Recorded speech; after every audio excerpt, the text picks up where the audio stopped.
Rush Days. And I know a lot of you don't know what that is, but that's a band. Neil Peart is not he was the drummer. He wrote most of the lyrics. And one of the things, a spirit with a vision is a dream with a mission. And that's an interesting thought. It kind of transitioned from a simply dreaming something to actively working towards a goal, emphasizing the necessity of passion and action. So turning something abstract thoughts, which is your dream, into concrete results is the mission. So I always thought that it's an awesome song too. So if you wonder, look it up, especially the younger generation that just gives me blank stares when I talk about Rush. Anyway, so that's my thought. I'm going to do an invocation next. Dear Heavenly Father, as we start our meeting today, that we can do so with civility and also with Thee in mind, that as we go through our agenda items, that we can do so with having the citizens in mind and knowing the right decision to make and providing good things to the city. And as we go about tonight, that we can all drive safely home. And I say these things in the name of Jesus Christ. Amen. Pledge of allegiance, please. I pledge allegiance to the flag of the United States of America, to the republic for which it stands, one nation under God, indivisible, with liberty and justice for all. All right, thank you, Councilmember Pulver. Tonight, we're going to start off our meeting with the swearing in of the North Ogden City Youth Council members, the new North Ogden City Council members. And is that you, Ryan? Okay, I'll invite you up to swear them in. The city council members, please stand up. And repeat. I do solemnly swear. I do solemnly swear That I will support, obey, and defend. that I will support, obey The Constitution of the United States. the Constitution of the United States And the Constitution of the state of Utah. and the Constitution of the state of Utah, And that I will discharge the duties and that I will discharge the duties of my office with fidelity. of my office with fidelity. Congratulations. Councilmember Watson has your oaths for all of you. I'll have you sign your names. Give them back to me. There's a pen out on the table there. And then I will scan them in for our city records and then I'll take it out. Okay, so I'll give you these to sign out. Give them back to me. Okay, thank you guys.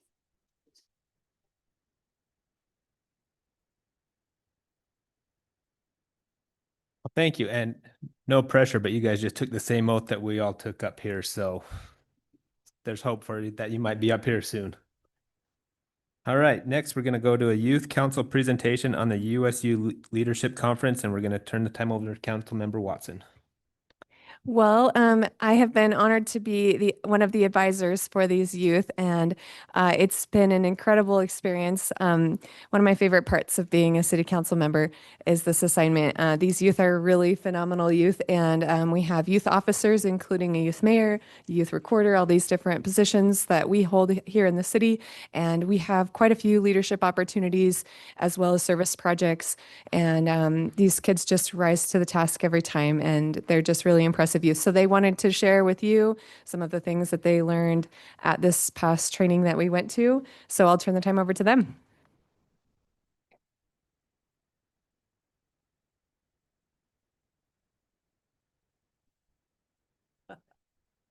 All right. Hello, everybody. Thanks for having us over. It's cool to be a part of you guys and have this community that we can be a team kind of. We're grateful for all the support you guys have given us, like with the money and with everything we've had. I'm Kale, by the way. Thanks, Mom. We have 23 members of our city youth council, and we were able to send 18 to a conference up in Utah State this past few weeks. Just so like a weekend, like in the past few weeks. And it's cool to see that we have 20 separate youth councils come and they all get together. We learn lots of things from our leaders and from other people that from around the state that are successful and teach us how to have success. One thing that I learned that was a major influence for me was kind of 4 major rules that a keynote speaker had for us. He said to one, never speak bad upon any other person. And that just kind of goes on to say by itself that you shouldn't say anything bad about anyone. The second one, being polite and respectful, obviously trying to keep those good standards for other people. The third one, if you say it, you believe it. So if there's something that you keep your word with, then I believe that you should have that, because it's really strong to have those things that you are rooted upon and you say them and you believe them. And the final one is never say no to someone being themselves, because you don't want to stop them from becoming their true self and having their potential. Thank you. I'm Lydia Potiker, and I really liked one of the speakers. They said oneness is not sameness, and so we can all be one and be unified, but we can all be unique and have our individual qualities. Thank you. I'm Annie Macbeth, and one of our classes was about staying united through contention. And this one was really important to us to learn because even though we may have different values and beliefs, this taught us how to problem solve and how to get things done even when we disagree. Thanks. Hi, I'm Miley Harkness. One of the things I took away from this conference was the importance of keeping your commitments and being honest in everything that you do. I've seen that even as I've come back, just how important it is to keep my word. And if I say something, then I mean it. Thanks. I'm Don Squire, and one of the breakout sessions we had was civics, and we learned about civility and how it's a problem and how we can help solve this problem and to be civil to those around us. Thanks. I'm Anna Godfrey, and one of the classes that we had that I really enjoyed was about core values because it showed me and kind of taught me that everyone has different values and ideas that they can bring to the table. Thank you. I'm Katie, and one of the things I learned is that we can do more as a team than as individuals. In all of our breakout sessions, there was something that we had to do, like working together or like learning together. And it's like a great reminder and everything, like we all have different opinions and strengths and that we can all become better together. Thank you. Hi, I'm Haley Squire, and something that I really enjoyed about this conference is getting to know all the different youth councils and the people around me that I usually wouldn't get to know. And it was just so cool to be able to network and to get to know people. And I learned that it's so easy to talk to new people. It's easy to network. You just need to start a conversation. And we got to practice that a lot and get to talk to so many new people. And I just think that helps me be a better leader because I'm able to reach out to more people and not be afraid to talk to someone new. Thank you. Hi, I'm Ellison Fiddler. So one of the breakout rooms, it was called speed debating. And so we were assigned to debate with different people, but we were assigned which side we were arguing. And I guess it was interesting just when we were assigned something that we didn't necessarily believe in, it was kind of easier to see the other person's point of view instead of just thinking about what we thought. And then I guess just to wrap things up, this conference is super beneficial. I think a lot of us have been multiple times, and every time we come out with even more ideas of how to be better leaders. And I think the main thing is just the funding that you guys provide us really helps with that. So thank you. Well, thank you. We feel honored that you guys came to present and share how that we with us tonight. We do have a great youth city council. So thanks, Councilmember Watson, for leading them. Awesome. Okay, we'll move on to the citizen budget subcommittee updates. We'll turn the time over to Councilmember Pulver and our subcommittee chair, Brian Bartholomew. I'm just going to go straight to Brian. You want me to talk or something? Okay. All right. Well, thanks for giving me a few minutes here. I do need to give a shout out to Peter. With these budget committees, I want to show you some of the notes that I take. A little chaotic, all over the place. Trying to watch videos, write things down, and Peter put this spectacular little spread or list together wherever he went. So thanks to Peter for that. So we've gone through a number of different things. Tonight we do not have a recommendation. I just want to bring a couple things to your attention. We had a reasonable conversation this last week specifically about wages and benefits in North Ogden City, and the overall point is that the wages and benefits are competitive when they're compared from city to city. Now in that group, I brought up the trick question of what the largest employer is in the United States. And the answer to that is small business. Roughly half the population is employed by small business, meaning between 0 and 50 or 0 and 500 employees. Okay. Now, when we do a little deeper dive into wages and benefits, it becomes a little bit different. And let me see where I put my notes here. I don't know where I said it.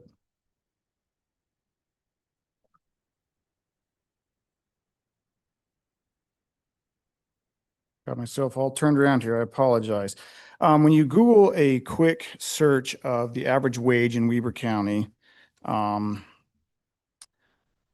Wikipedia pops up and says the average full-time, basically the average wage in Weber County is like 50 grand, 55 grand. That's like 20, 25 bucks an hour. Okay.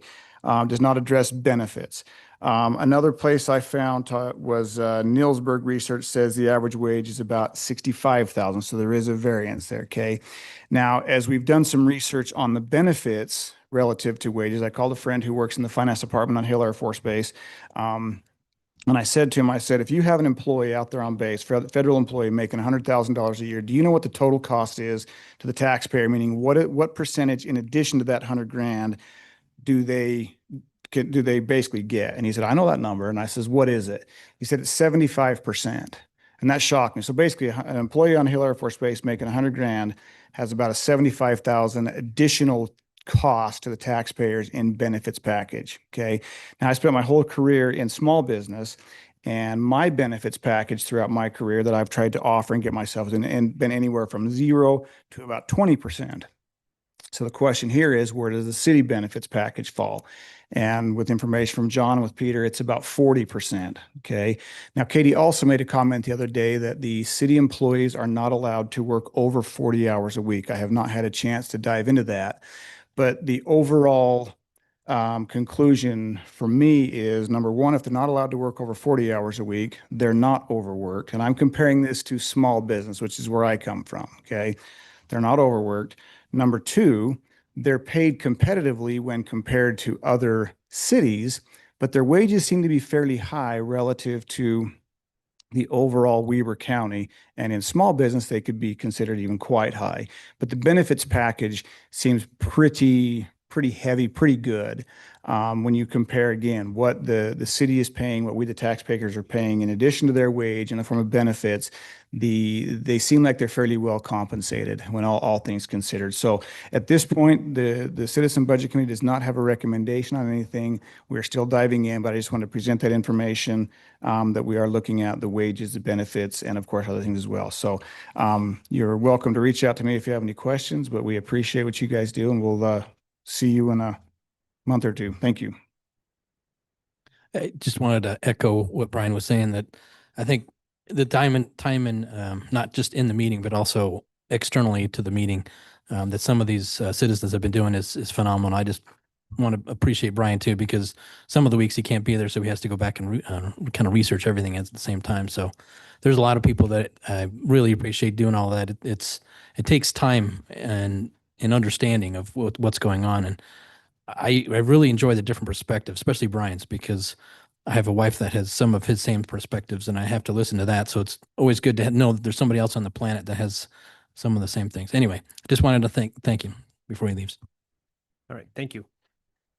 Tonight for the consent agenda, does anyone have any conflicts of interest they'd like to disclose about any of the items on the agenda tonight?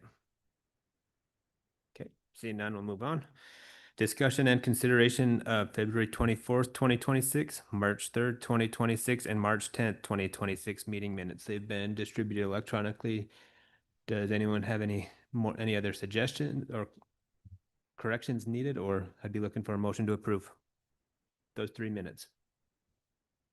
Mayor, I motion to approve those 3 minutes, February 24th, 2026, March 3rd, 2026, and March 10th, 2026. Okay, motion by Councilmember Pulver. Do I have a second? A second. Second by Councilmember Carney. Does a voice or any other discussion? All in favor, say aye. Aye. Aye. Aye. Okay, motion passes unanimously. It was okay, we did those all together, right? Okay. I'm gonna look for a motion to move item 11 up to now. So we have they are here in person, the presenters for the Prevent Child Abuse in Utah's attendance. So if there's a council member that'd like to make that motion, that we move item 11 to now. Mayor, I move that we move agenda item 11 up to item number 6, since we have Prevent Child Abuse Utah's attendance here right now. Okay, motion by Councilmember Dalpaz. Do we have a second? I'll second that. Second by Councilmember Neighbor. Any discussion? All right, all in favor, say aye. Aye. Aye. All right, that motion passes. So we will move to item number 11 or 6. 6. Discussion and consideration of a proclamation recognizing April 2026 as Child Abuse Prevention Month in North Ogden City, and our presenters Ryan Santoro. Good evening, Mayor and Council. This opportunity was brought forward by the Prevent Child Abuse Utah, a statewide organization focused on strengthening families and preventing abuse and neglect. Joining us this evening is Joey Thurgood, Assistant Director of Home Visiting Programs for Weber and Davis counties, who will provide a brief overview of the initiative and its importance to our community. With that, I'll turn the time over to Joey. Joey, you can just come up to the platform there. Thank you, Ryan. Good evening, Mayor Barker and members of the North Ogden City Council. Thank you for the opportunity to be here with you tonight and for how quickly we were able to come before you, and I appreciate your time. My name, as Ryan mentioned, is Joey Thurgood, and I work for a nonprofit, a statewide nonprofit called Prevent Child Abuse Utah, as a home visiting director supporting a team of nearly 30 family support specialists serving Weber and Davis counties. I also grew up in this city. I went to the old North Ogden Elementary School. I went to NOJH. I graduated from Weber High School, and I spent my summers at the old North Ogden pool. So I know this community very well because it is my home. It's also where members of my family were impacted by child sexual abuse. I'm here with you this evening, not just as a passionate advocate, not just as an employee of a child abuse prevention nonprofit, and not just as a member of this community. I'm here as one who has seen the way a life can be shaped by childhood abuse, and I've seen its lifelong impacts. But I've also seen that healing is possible in a community like this. Child Abuse Prevention Month is about protection, prevention, and partnership. It's a shared commitment to keeping children safe and strengthening families in our community.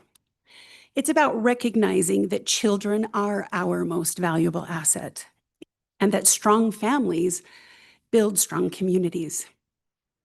The example proclamation before you simply affirms something that you already believe here in North Ogden City, that preventing abuse takes all of us, parents, teachers, faith leaders, law enforcement, business leaders, neighbors, and local leaders like yourselves, all working together. A proclamation such as the one before you sends a clear message that the safety and well-being of children matters here, that we value families, that we are willing to stand together in awareness and prevention. In my work at Prevent Child Abuse Utah, I see every day that prevention works best at the local level. It works best when communities take ownership and lead with compassion. This proclamation is not policy change. It is a lens through which we can view the work this community already does to support families. It formalizes the commitment North Ogden City already demonstrates to the safety and well-being of its children. By recognizing April as Child Abuse Prevention Month, you affirm that children in North Ogden deserve safe, stable, and nurturing environments, and that as leaders, you stand alongside families in making that possible. I truly believe that when we protect children, we strengthen the entire fabric of this community because they are the foundation, as you saw earlier with the Youth Council. They're the foundation on which we build the future. Thank you for your time. Thank you for your leadership and your continued commitment to the families that we all serve. Thank you. Thank you. Okay, so I'll be looking for a motion to, or do we have any discussion before we look for a motion? And a motion to approve, to recognize the proclamation recognizing April 2026 as Child Abuse Prevention Month in North Ogden City. So moved. Okay, we have a motion by Councilmember Watson. Do we have a second? Second by Councilmember Carney. Any other discussion? Just one thing, when you said 2026, or are we doing it for every April? Every April? We would love that. Okay. I'll amend my motion to include this to continue every April. Do you want to amend or second that too? Second. Okay. Thanks for catching that, Councilmember Pulver. All right, this will be a roll call vote. Councilmember Watson, did you have anything else? I was just, can you remind us the date that we are wearing all blue? Yes, the date for the Wear Day is April 10th, and we want the whole community to participate. Take a picture of yourself in your blue shirt, tag it Wear Blue Day, tag it with Child Abuse Prevention Month or CAP Month. Thank you. So for those who didn't hear, who are listening online, April 10th, we wear blue to recognize Child Abuse Prevention Month. Okay. Tag it online. Do we wear it on the 14th when we next meeting, Yes, or the first council meeting? Maybe Every day in April. every day. every day. Every day. All right. Joey, do you want to explain the pinwheels too? So, as part of this is actually part of a national, started in 2008 by Prevent Child Abuse America. And when I actually came to Prevent Child Abuse America after working for the Department of Health and Human Services for 13 years. And every April out in front of the building, we would have a pinwheel garden. The pinwheels, the pretty blue and silver pinwheels, are something that represents childhood, represents the innocence of childhood. And so there is an option to purchase pinwheels to put out in front of the city offices or in front of the library, wherever you'd like, where families will see it. There's some information also in what I sent to Ryan. If you have opportunities where children are engaged, you can there are actually patterns where you can cut out and color a pinwheel and build it. But yeah, the pinwheels are just a representation of the protection of the innocence of childhood. Anything else? No, that's it. Thank Right. you so much. You bet. Thank you. Tonight we'll start our roll call votes. We'll start with Councilmember Pulver and we'll work our way down the row. So Councilmember Pulver, Yes. Councilmember Carney, Yes. Councilmember Watson, Yes. Councilmember Neighbor, Yes. and Councilmember Dowpaz. Yes. All right, that motion passes 5-0. So thank you. Thank you for coming tonight. We'll move to the active agenda. We're going to start with public comments. This is your chance to come up to the microphone and leave a public comment. Keep your comments to 5 minutes or less. State your name and whether you're a resident of North Ogden. And try to keep our comments civil. Now's your chance to come on up.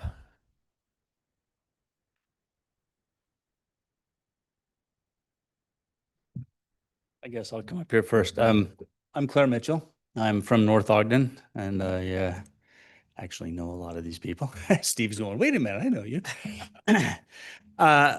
My concern and the reason I kind of want to come in here, and I've spoken with Councilman Pulver and a few things on some of this stuff, but I happen to live on 3550, which when we bought our house, that road didn't even go through. It went about a block past my house and there was nothing there.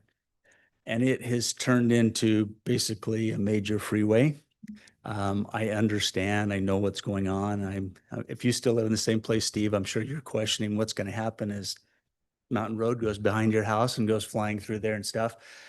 And some of the things that are going on there, but, and I may be a little bit, I'm looking at some of these things are important. I'm thinking, okay, what I'm talking about is really important, but there are a lot of things that have gone on in that area. I understand, and I know I've watched some of these things. My wife pointed out that the last time that there was a police speed limit sign thing that was up there, kind of a deal. It was put there at about 11 o'clock and it had disappeared by about 2. And quite honestly, that's the least of the problems. But I can tell you that in the early morning, when people are heading to work, when kids are going to school, that kind of stuff, I've been really tempted to go get a radar thing to check this stuff like that. But I can tell you the average speed on that road. And part of the reason I can say this is that I'm a pretty avid mountain biker. And I go right up on the mountain, I come down, and I have a speedometer on my bike. Now I'll come down 35, 50 and go 25 just to see what's going on, and I'll be pedaling hard to do it. And I get passed by cars flying by me. I promise you that there is that in the morning and things like this, 70% of those cars are going 35 to 40 miles an hour. And I don't know how to resolve the problem. I don't know what to do about it, kind of thing, but it has become a real concern, trying to back out of my driveway when cars are flying by at that speed stuff. I've got 3 or 4 neighbors when I says I'm going to come do this, I'm going to come with you. And they're like, I don't need a bunch of people going in here, but I mean, unless you guys want them. But I've just this past week, a whole bunch of things have happened, situations that go on, and I don't know what the solution to it is, but I can tell you that I feel like there either needs to be a better presence. I talked about, can we get one of those stupid signs up that tells what the speed is of people? It does seem to slow them down. I will be honest with you. Whenever I've seen that thing up, cars slow down because they recognize, okay, I'm doing this. But when it's not, it's a free for all. People are racing down the road and stuff. So again, I'm open to whatever. If you got suggestions, you things you want me to try and do, I'd be glad to do it. My wife's like going, she doesn't want me to do it. I told her, I said, I'm going to go get a radar gun and then I'm going to start hitting every car with a paintball that goes over 35. Let them know that guy. Not that I know it's not the right thing, but it's frustrating when I'm out there doing something. And there are some, the neighborhood has been older, and now we're starting to have some younger people that have bought some of those houses, and there's kids there and stuff like that. And, I see these cars flying down. I promise you, there's kids out there on bikes and stuff. Somebody's going to get hit, and it's not going to be a good thing when it's all said and done. So anyway, thank you. Yeah. Thank you for coming. I'm sure Lieutenant Long over there is taking notes. Actually could offer something if you'd like to take a comment. So we did recently order, it's a discrete radar box. The trailer that we put out, drivers know it's there. And when it's not there, they speed. We're looking for a device that will tell us what speeds are without advertising that we're collecting it. It doesn't collect anything other than speed data, doesn't collect pictures or images or any other data, just speed data. And we've got one on order for loan for us to try it out. And it actually was the street that I have in mind for testing that is yours. So when we get it, you may see us dressed in overalls and trying to look discreet while we hang it on a post. But yeah, we're working on it. Can I say one more thing? Sure. And again, I'll do that, but I do have a question about some stuff. Again, being that I'm a pretty avid mountain biker, I ride on the mountain all the time. I mean, literally 6 days a week I'm up here riding. I don't know if you're aware, but since you brought that up, there is a major problem with kids riding Surons and motorcycles up on trails that they're not supposed to be on. And I try to be nice about it and say, guys, I get told, hey, mind your own damn business and I'll do what I want to do, kind of a thing. And those same kids will go down my road doing wheelies on their Surons and all this kind of stuff. And I mean, I know they're not licensed. They don't have anything. I'm just concerned. I don't want the trails to get shut down where I want to ride. So just. And if I'm not mistaken, the trails up above the orchard are not ours anyway, right? They're either county or Forest Service. But yeah. There was a House bill just recently that passed that did require some e-bikes and other things to have helmets, and even you have to take a certification class. So that's something to note too. Even if they're on city streets, that's definitely something that they have some teeth now, the police department. So.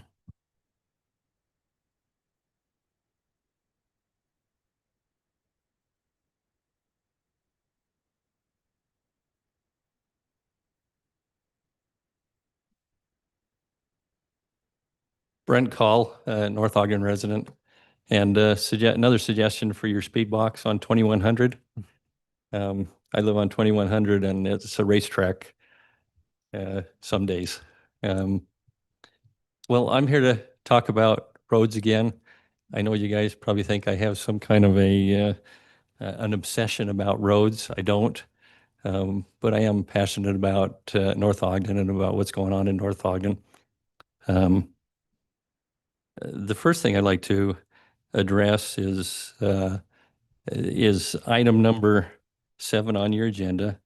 And I don't know, John, if you can bring up the plat map for that. It would be nice to have that as part of my comments. But you're here to consider a agreement with the developer tonight.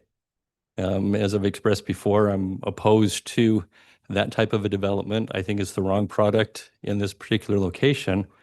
But it seems to be that the council and the planning commission and the staff are planning to move ahead with that development as currently proposed in one form or another.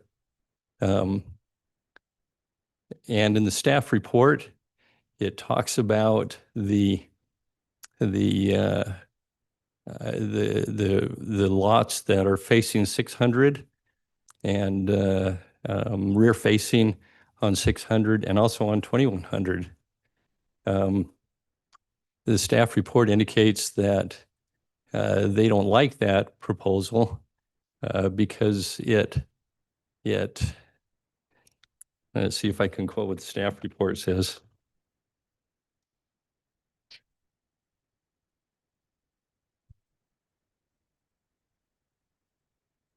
That they would like to see it create a typical neighborhood street by having the homes face 600 East. Well, we've already approved what is going to be a non-typical neighborhood in this area. And I actually like, if we're going to proceed with that, I actually like the idea of having a trail along 600, having a fence, and having that fence on 2100 and 600. It doesn't talk about 600 in here, or 2100, but the same thing applies to 2100. 2100 is not a collector street, even though it probably should be, but in the general plan, it is not designated as a collector street. So I actually like, if we're going to proceed with this kind of a neighborhood, I like the idea of putting a fence around it, which is essentially what we're doing. And so I would disagree with the staff report. One of their concerns was snow removal and maintenance. Well, if it's going to have an HOA, and it's been argued already that HOAs should be structured to maintain those streets, the fences, the snow removal, all of those kinds of things. So that becomes a responsibility of the homeowners association. So I don't see that as an argument that those homes really should face 600 or 2100. So that would be my suggestion for that. Now, the other thing I want to talk about is Street A in the current proposed layout. And I don't know, John, if you brought that up, because Street A is that upper street that connects to 575 East, I believe, or Widgeon Way, as some people refer to it, across 600. Well, let's see, we're talking about the Matlock property. So the Randall property that would be just to the east of that also has a private road proposed at that same location. Well, if that road's going to connect through both of those developments, it no longer is a private road. It should not be considered as a private road because it becomes a thoroughfare between those two subdivisions, and in the future would connect to Monroe Boulevard. So it should, in my opinion, should not be considered as a private road. So I would ask the council to reconsider that really should be a public road if that's going to be what is going to be done. The last thing that I wanted to address is just the idea of codes. You know, the city has codes, but it seems like in our development codes that, to quote Pirates of the Caribbean, the codes are not really rules. They're more like guidelines, because we look at them, and then we do these development agreements and put in whatever we think makes the most sense. I'm concerned about that. I've expressed that before. If we're going to have codes, let's use them. If we are going to have development agreements, then let's get rid of the codes, have some guidelines.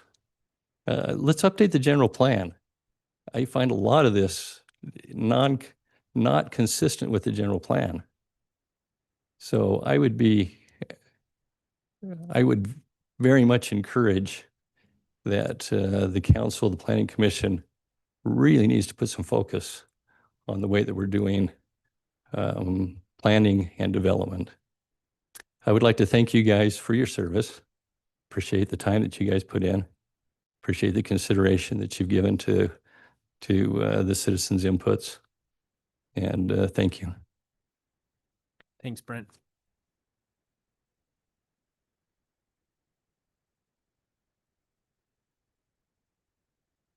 Hello, my name is Kate Priebison. I'm a North Ogden resident. The first thing I want to talk about is in regards to the cell tower. It's going to be located at our only hiking trail in North Ogden, south of the pass through the mountains.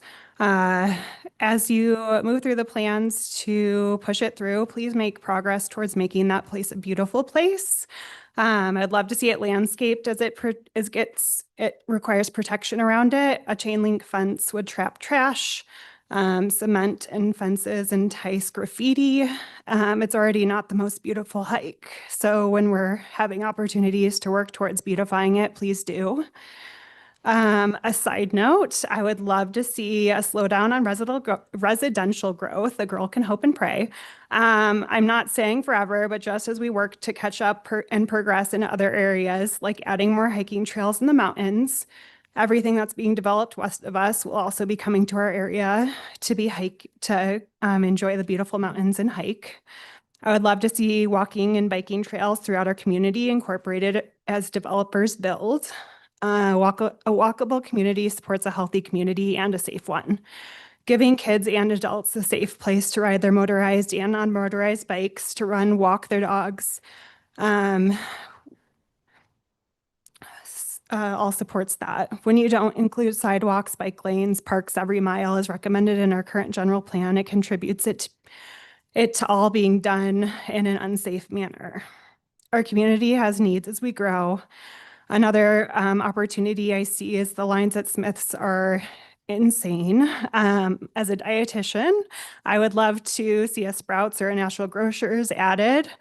A farmer's market would be really cool, or a community garden. And then if walking trails end up being landscaped, I think a really cool thing would be doing like edible fruit trees, plants, or things like that for people to enjoy as they're walking through. Thanks. Thank you.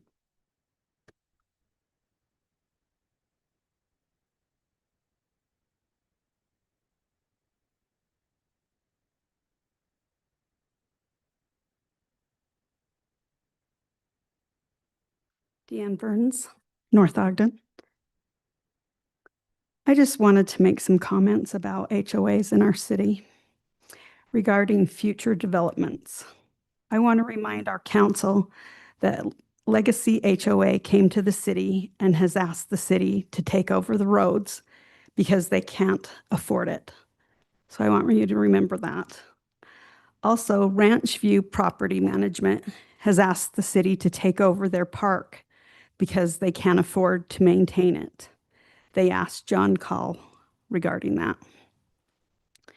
Regarding the Matlock property, I feel like the only reason the developer is having an HOA is to have narrow roads. There's no amenities. The Matlock property is not a noble cause. This is straight up greed.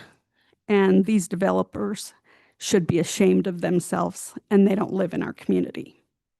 So I would hope you would take my comments into consideration. Thank you. Thank you.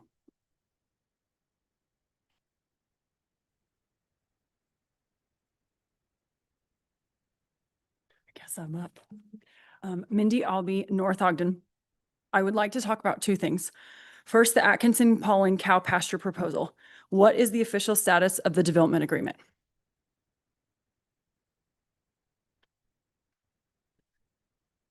We don't usually answer questions during public comments because then it becomes a discussion. So we'll answer it afterward, after you're done. Okay, so assuming it has been signed by all the parties involved, I would like to thank you for putting some finality on this. The neighbors didn't get everything they wanted, and neither did the developer, but at least there's finality, there's closure, there's conclusion. After all the hours of research trying to understand the process and the applicable laws, after the long meetings that we've had as neighbors and that you've got to enjoy with us, we are really glad to have some closure and some conclusion to this cow pasture proposal. Thank you for helping close this case so that the neighbors don't have to keep coming up here for these marathon meetings and that we can move on with our lives. Thank you for the time that you have invested to understand and sort out this cow pasture proposal. That's the end of that. Can you respond now or okay, sorry. Sorry. Item number 2, I want to discuss the Matlock proposal that's on the agenda today. Thank you so much for keeping R4 multifamily housing out of this area of town. Thank you so much. We feel heard and represented by the council. We're so thankful that you stopped a dangerous precedent and a disease from spreading in this part of North Ogden where it doesn't fit. There is developable land zoned for this type of housing in North Ogden, but the developers aren't developing on it. Please continue to hold the line and encourage developers to put multifamily housing where it belongs, not in the middle of existing single-family neighborhoods. Thank you, thank you, thank you. I would like to talk about the things that I do like in this development agreement. I understand that the picture is just a concept plan, but I like that it shows trees. I like that there's an open space and a park. I don't know if that's restricted to the HOA or whether it's public, but I like that that's there. I like that there will be a crosswalk and signage at 600 East and 2100 North. I like that there's a fee in lieu of improvements on the east side of 600 East. There are a couple things I don't like. Brent stated this really well. I agree that Street A, that top street, should be a public road. I won't elaborate because I think he did a great job. There's a part of the development agreement also that talks about the 600 East street improvements. Additional requirement 1FV says that the developer will contribute a fee in lieu, and in lieu of putting in the curb gutter and sidewalk, and that they'll just give the money for it. It says that these funds may be held for a future capital project on 600 East or transition to another sidewalk or safe routes to school project. I would love to ensure somehow in the development agreement that those funds go to impacting that area specifically. I know that there's need in other parts of town, but the neighbors in this area are going to put up with this development agreement. The children that live in that area are going to be the ones using that pathway to school. So I would love to see some language in there that specifies that those funds are going to be used in this area of town for those children.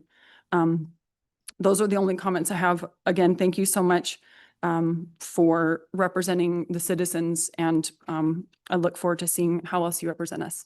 Thank you. Thank you, Mindy.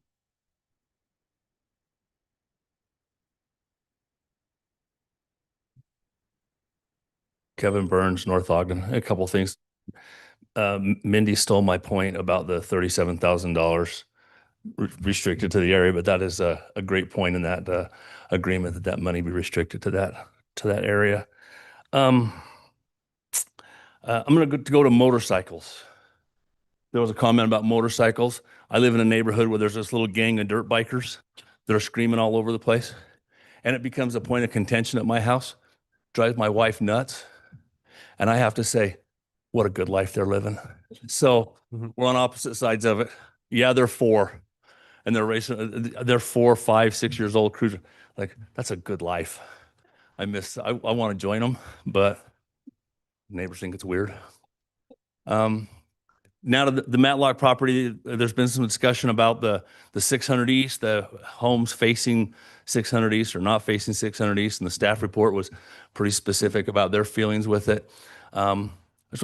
I think it's interesting that we've had a number of discussions about inviting all of these people to come enjoy our community and be a part of our community. And then we're going to fence them in and put them in a compound and separate them from the rest of us. Seems weird to me. So I'd like you to please consider that when we're putting that compound down there, that we've talked about all these wonderful people coming to live in our wonderful community, but we don't want to, and it struck me as odd that we're going to fence them in. So thank you.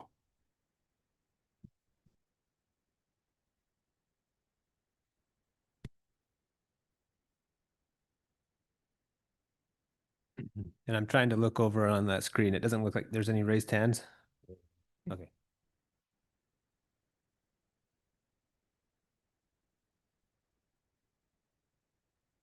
Okay, we'll move on from public comments. Item number 8.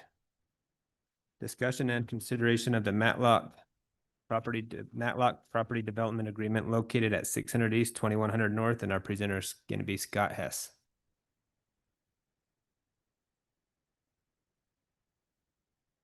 Yep.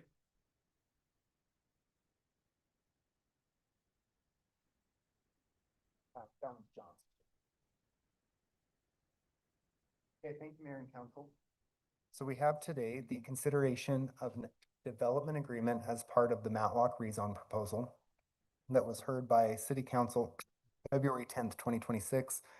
Recommendation from the council was an R15 rezone with a maximum of 90 units, and to go back and look at the development agreement based items for some off-street improvements for 600 East, revised concept layout, and bring back a proposal to the council that didn't have any multifamily.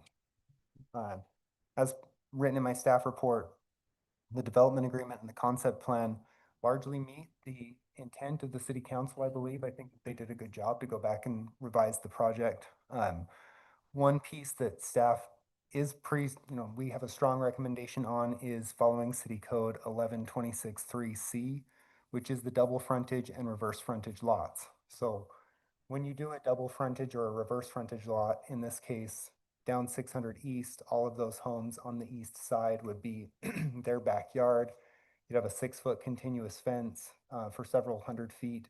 And then they're proposing a trail on that west side of the fence before the curb and gutter that would technically be a private trail maintained by the homeowners association. And they've got street trees and a few other things shown that you could potentially require as part of the development agreement. We don't have provisions specifically for those in city code. Double frontage lots and reverse frontage lots are really designed for major collectors, arterial streets, to reduce the number of driveways, to keep traffic flowing and keep people from backing out and moving, having several turning movements. But it creates an example. You've got those homes on the west side that face east will be looking in across the street and into somebody's backyard, as opposed to what I use the word typical street configuration would be homes facing homes. So in this case, 600 East will not ever be a collector or a major arterial, and you have Monroe Boulevard just hundreds of feet to the east of it, which is designed to be that, which will operate as a collector and a major arterial, where the double frontage or the reverse frontage lots would be more appropriate. So staff's opinion on that is to hold to that 1126.3C in city code and flip those homes around, revise the site plan, put a standard sidewalk in.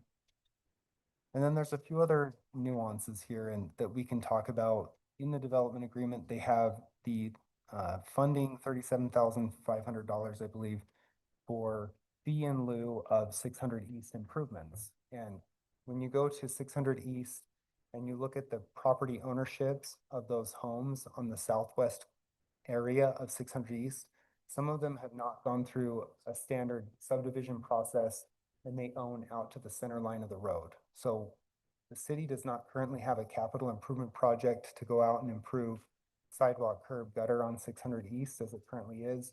And it would require a subdivision, a road dedication, full design. It's a little more nuanced than just here's this, pay for the curb and gutter and enter the property. If it were to be built across several of those properties right now, that would be trespassing or putting improvements on somebody's private property. that typically by city standard requires survey work, subdivision, dedication, planning commission meeting.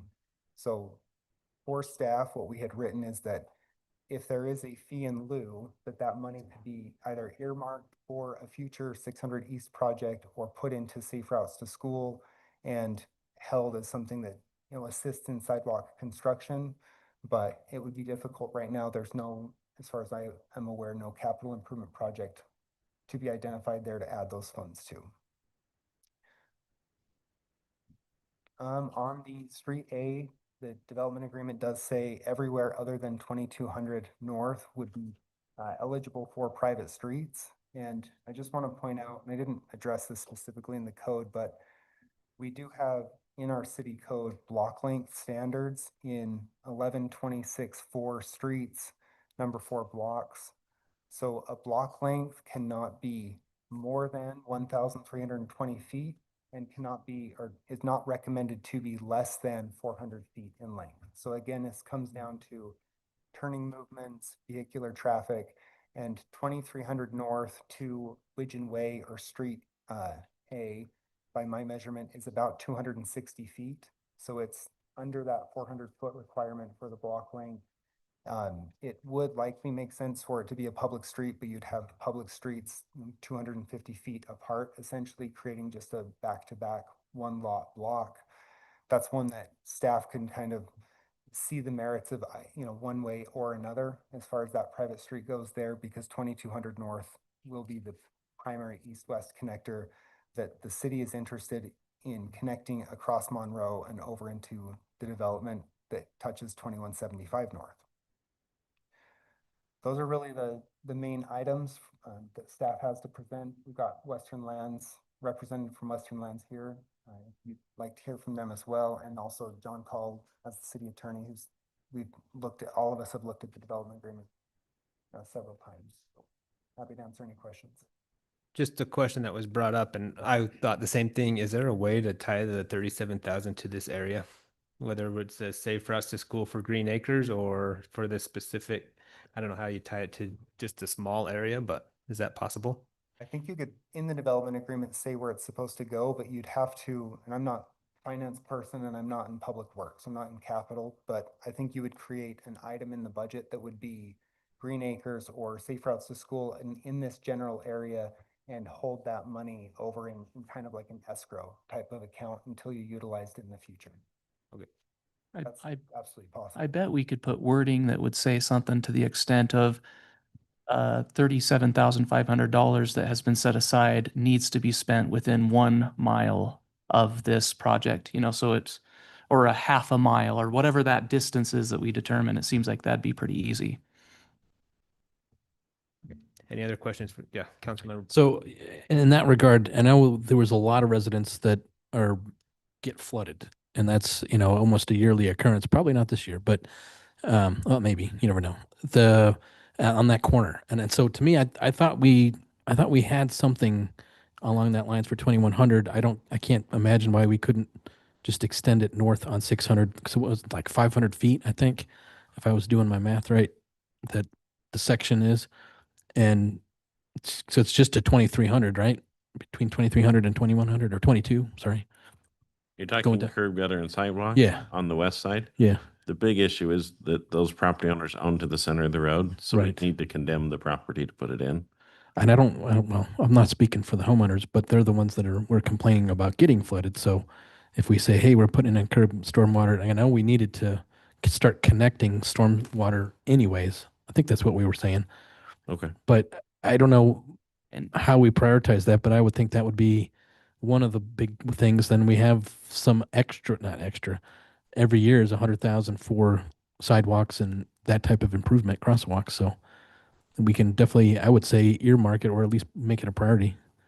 And that was an exact response myself personally to want that curb and gutter all along there to 2100 North from the Legacy North. Because we had a couple of people that had mentioned that they had issues with flooding. So that was the whole purpose. Understanding that obviously on the night that we talked about this, Scott, you probably did not have all of this knowledge that their property went to the middle of the road and all these different difficulties. But that was why, I remember. I have a question on the $37,500. So how was that calculated? It seemed like we were talking a lot more money than 37,500. So we could ask the developer what they calculated, but I think it's just the curb and gutter and the asphalt extension, but I could be wrong on what that is. And then they use a linear foot for concrete and a calculation based on that per the length, but I live in Western Lands. So our engineer thinks that's a reasonable number then, apparently. Yep. Yeah, Yes. I did some math too, and there was 500 feet times, what did I say?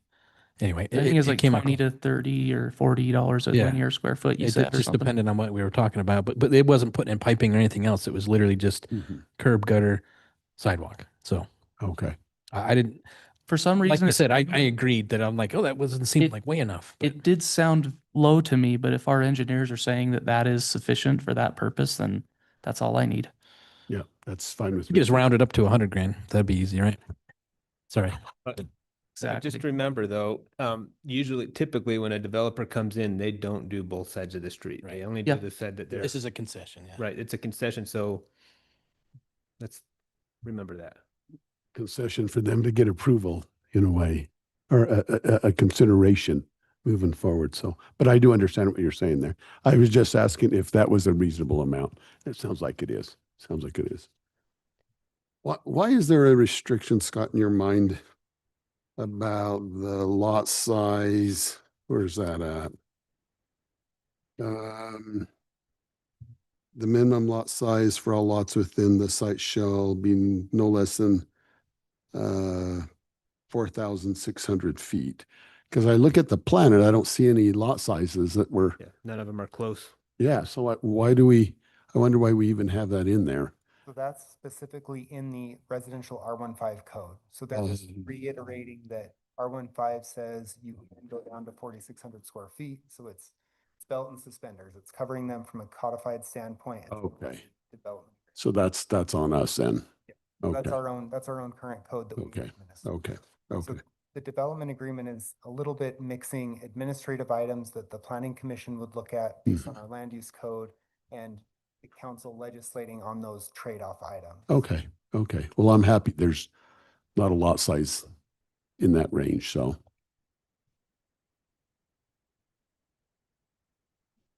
Okay, are we ready to hear from the developer? I have more to talk about, but let's hear from them first.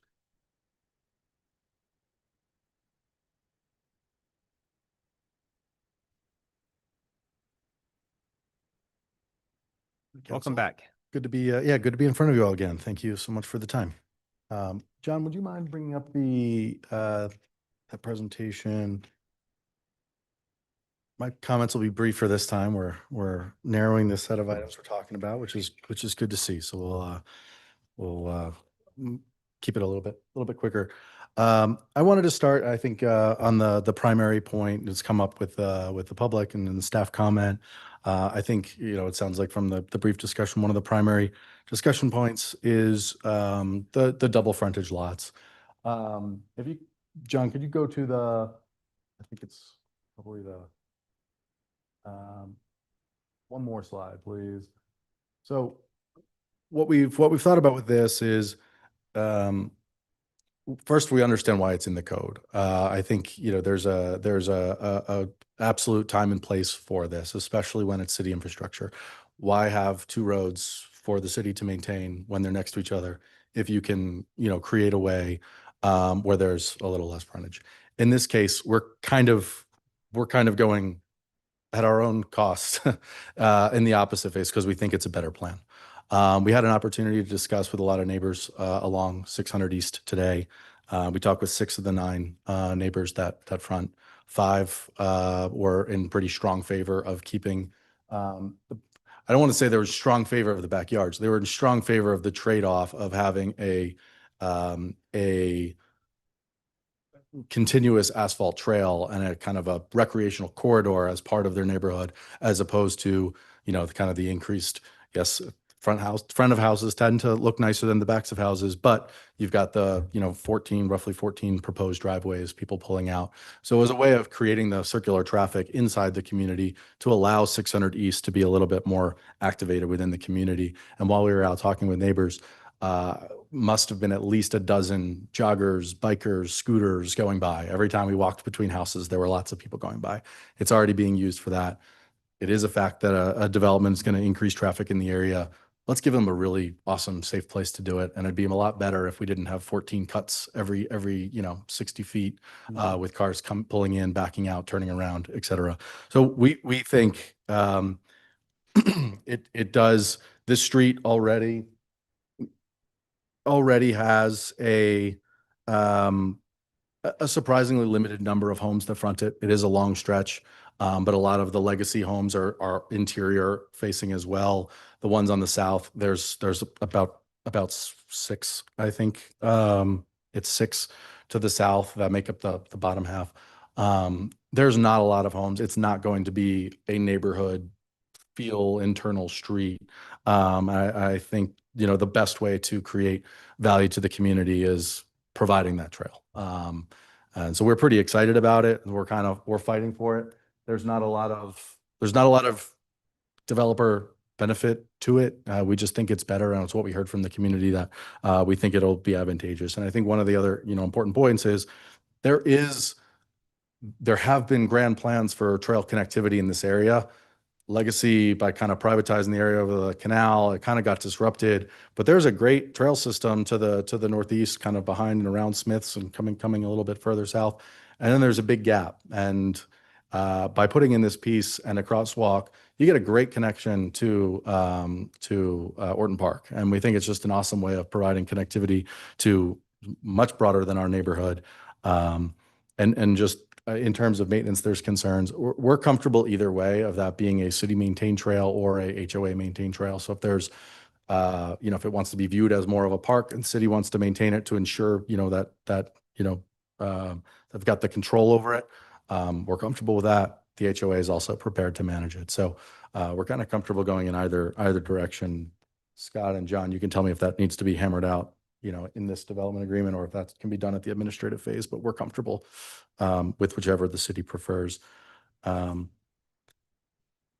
just did want to talk about a few of the other changes we've made since we got here. Sorry, John, I'm having you run around a little bit all over the place, but if you go to the second slide, please. Some of the key changes, and I brought nice printouts the last 2 times I was here. And of course, today I forgot, and not all the screens are working today. So apologies for not having that copy for you all. But I'll just reiterate it quickly because it's all the things you all know, but we've decreased, we've eliminated hearing from the community, hearing from the council, eliminated any of the townhomes and the R4 zoning. And as a result, increased the single family presence here. And there's also some communication around density in the last meeting. And, that change has considerably dropped density to, at or below 5 units an acre, which is a pretty big change from where we started. Visually, the next slide, I think you've all seen it, but just to see a little bit of the path of kind of progression. We're excited as we've continued to work. We think that the R15 rezone has provided a lot of positive change, and we've gotten a lot of positive feedback as we've moved through these changes. Go back. Let's see if a few other. You guys have already hit on the fee and lieu. It's we're excited to do it, happy to do it. It's now a matter of figuring out how to facilitate it. And some of the math I think was correct. We had a bid from North Ogden with some public bids, and those items came in at 44 combined dollars per linear foot, and we used 60. It was a little bit of a dated bid, so we grossed that up to make sure that it was adequate. That's how we came to that number. There was a public comment about fencing along 2100 as well. We envision the same thing along 600 East to kind of continue that and have those few homes that front 2100 being fenced in as well. I think that's all the kind of things I wanted to make sure I hit on, but I'm certainly happy to answer any questions and address any other concerns that the council might have. Any questions for, I'm sorry, I forgot your name already. Kyle. Kyle. No Okay. problem. I don't know if we mentioned that to begin, but any questions for Kyle? Councilmember Pulver.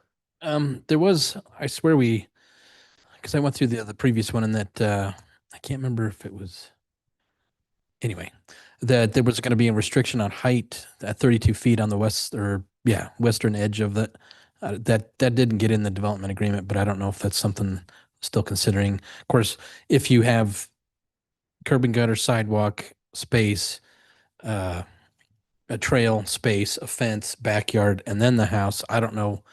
I wrote it down for something to talk about, but then as I'm thinking about it, I'm like, we have, I don't know, 50 feet before you get to the house, if not more. I don't know. 115 feet from front door on the west side to, back of the house on the east side. So we looked at the same thing. We did take that into consideration, and we looked, and we've got, between the front yard setbacks on the other side of the road, the wide public right of way, the increased width because of the trail. We had such a wide corridor. And we also, in talking to some of our partners, felt like by creating a few homes that had a different height was forcing some different floor plans to match that. And it was going to end up with making it a little bit more of a cookie cutter stretch, because there were going to be fewer home designs for that section and so more variety elsewhere. And so it was kind of, frankly, causing more harm than good. I think the idea was, and the comment was well taken, but in looking at the width of that corridor, that 3 feet height difference that we had talked about potentially including, pretty insignificant over 115-foot stretch. I kind of talked myself through that as we were going through it. And I know we had talked about, because do you want to say it, Councilman Del Paz, or do you want me to say it about both sides on the sidewalks for? I vividly remember that we asked about 2 sidewalks, one on the private streets, so on both sides of the street. And I believe in this development agreement, it just states one sidewalk on one side. And so I think that's something we definitely want to try to get in the agreement. And so one of the ways we've looked at that and thought about that. So the whole site is pretty narrow, and one of the reasons we really pushed for extending the width of that trail and making it wider is it kind of created an either or. We looked at it. We think the trail provides more benefit both to the neighborhood, where the neighborhood will get to fully utilize that, and to the surrounding communities. So we felt more strongly in creating a wider trail. We could do the opposite, and we could just do sidewalks along 600 East and then sidewalks on both sides internal. So we can leave that to the council, but we were pretty excited about the trail and using that extra width to create I think a more impactful amenity to the community, as opposed to just to the internal. Is it a 6-foot trail as of now? It's being proposed as no more than 8. We'll work with the engineers to kind of finalize that size, but.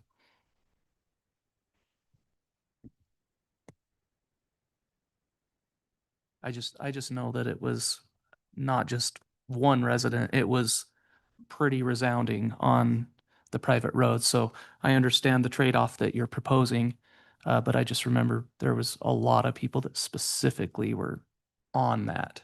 So we'll have to think about that. Yeah, I'm curious to know what the public would think about that, because an 8-foot sidewalk, an 8-foot trail is very wide. It sure is. And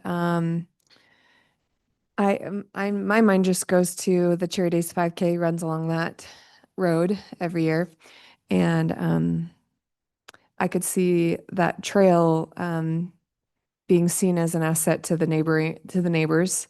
So yeah, I'm curious to see which would be more beneficial to the neighborhood.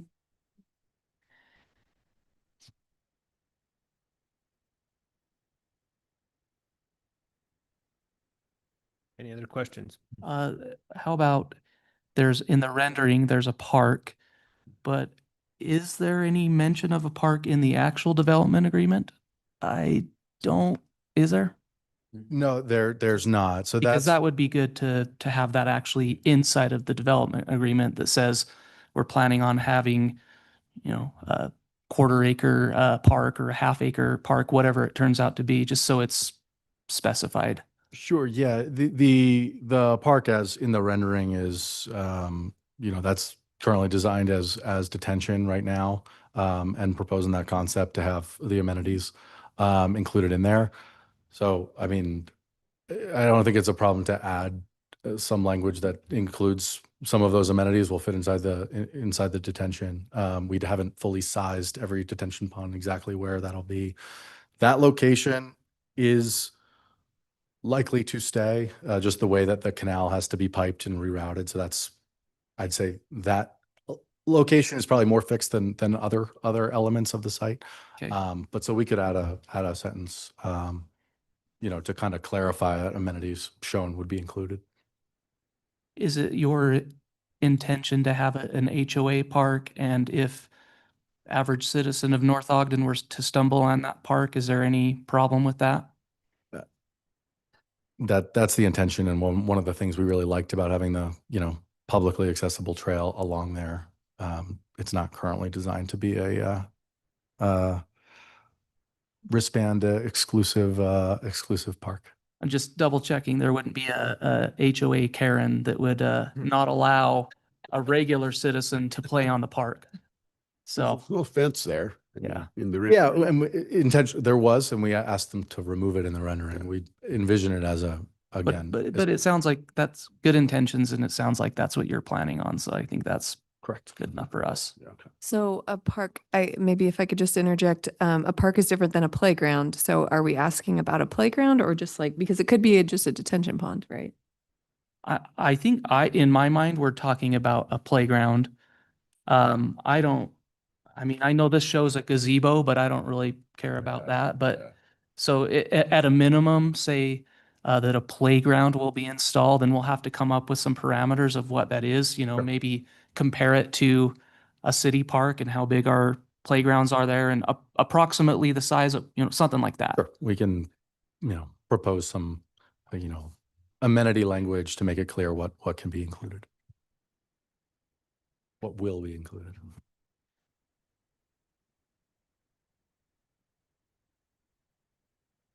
So I just have one question again back on double frontage. Looking at your site plan, if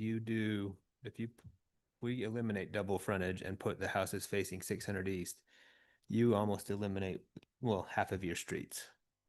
You'd be 1.5 streets because your outside street on the east side would be sharing with the Randall property. Correct. So we would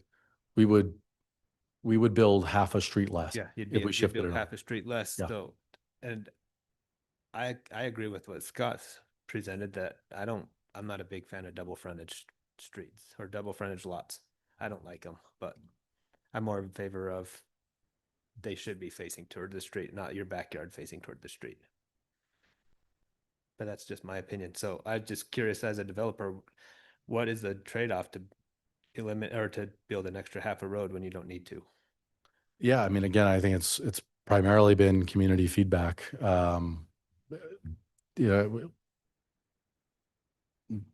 We think makes for a better plan in this location, given some of the conditions on the existing road. So it also provides a little bit more complication in timing and coordination. That's not a perfect offset to the cost of reducing half a road. But there's some simplicity in having kind of full control of this site and making it not as interdependent on another one. It's great to build half a road, but then you have half a road. Agreed. One of the benefits I can think of, if it were to have that fence along 600 East, is less of a chance that kids are going to be running into the road from their house. Still possible they can go around, but potentially a benefit that they're not running into a probably busier road than it is now. We agree. Same on 2100. 2100's a faster. 2100 even more so, Right. obviously.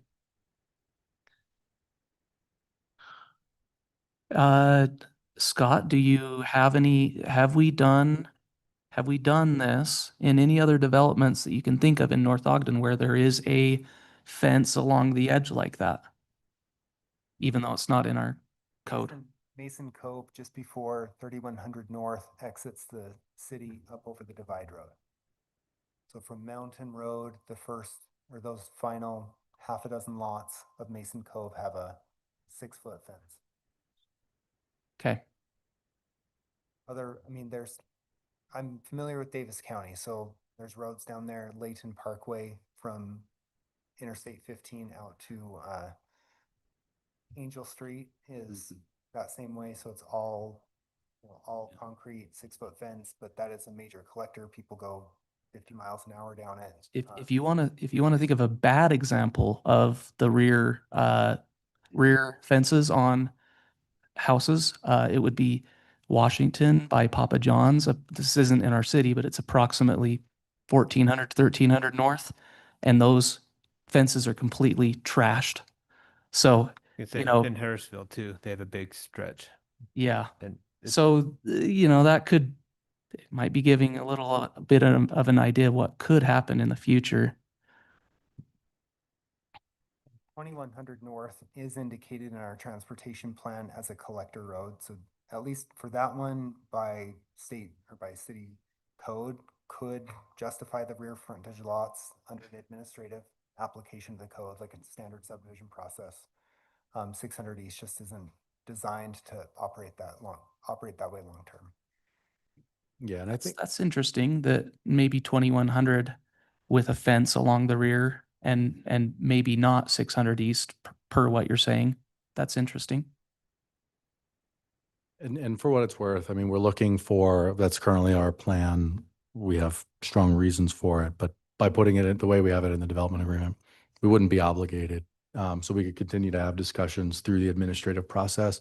And again, if the, kind of resounding opinion outweighs kind of where we're thinking right now, it would give us the ability to double front in that spot, not the obligation to. So if it was, the city's strong preference, as we got a little further and got some more feedback. Again, we've, I think, gotten a decent amount of public feedback, but, yeah, by including the language we propose in the development agreement, it gives us the option to go either way, doesn't force us to pick. Is the R18, we talked about R18 on, guys, I am dominating. No, you're good. So sorry. I'm waiting. So. So 2100 North, it looks like the development agreement talks about 8,000 square foot minimum lots on that south side. That's right. Is there any mention on the north side of the development of that? Because I think we were talking about buffer on the north and buffer on the south. There was discussion of that in the last meeting. My response in the meeting was, on the north side, we're backing up to the R2 zone. You've got duplexes in there. So it makes sense as a natural buffer on the south side where you're crossing the street to existing R18. R2 is more dense than even the R15. So forcing the 8,000 square foot lots as a buffer to the higher density area just didn't really make sense. That was my response then, and that's kind of what we proceeded with, just having the buffer against the existing R18.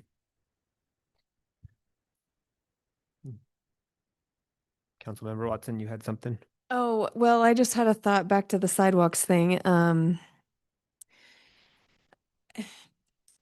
I guess at this point, we don't really know what's going to end up happening on the west side of 600 with the curb and gutter. And At this we're point, nothing or not, right. right now, nothing. Right. And we don't know how long that will be an unknown. And if it's a decade and the only sidewalk on that entire road on 600 is just the standard, what is it, 4 foot that's 5? It's 5 foot now. Oh, it used to be 4 and now it's 5. Yeah. Okay. I guess I am a trail girl and I really love the idea of having the trail, and especially where we don't know if there'll ever be sidewalks on the west side. And as much as we try and we, put some kind of label to that 37,000 to where it has to be there, it still could be decades before it's put there. And so I guess if I lived on 600, I'd rather have the trail there and the backyards. And if it's the flipped way, where the front yards face and it's a more traditional way, I mean, it would be nice to like get to know your neighbors and more traditional that way. And there'd be benefits for sure. But I guess what you're sacrificing though is that it's back to that 5 foot, just typical sidewalk, and where that's the only sidewalk on that road. I don't know. I guess I'm kind of in favor of the trail. It sounds great, but I can see it going either way. Okay, any other questions for Kyle?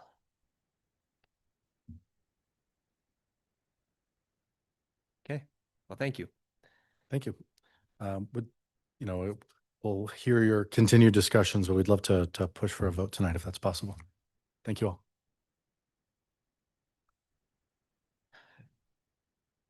Okay, John, did you have something you wanted to say, or Just trying to read faces here? Council, you've been talking. I've added a couple things that you've mentioned just for your consideration.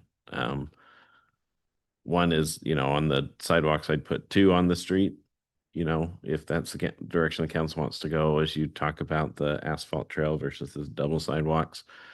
And then I included a provision about the park that says a park shall be included of approximately 20,000 square feet along the canal alignment and 600 East, which shall be installed and paid for by the developer, maintained by the HOA, and accessible to the public. At minimum, a playground and other amenities similar to city park shall be installed. This park is to offset density concerns and shall not qualify as a credit towards impact fees owed. And then I probably should have mentioned this when Kyle was up here, but I think if we're going to allow the double fronted lots, we should probably put a restriction that they can't put curb cuts and gates on the fences, so that we don't have people trying to pull travel trailers across that trail and things like that. Those are just, and that one you Isn't didn't that talk one of the about. big concerns about double frontage is you're able to pull in from either direction? Yeah.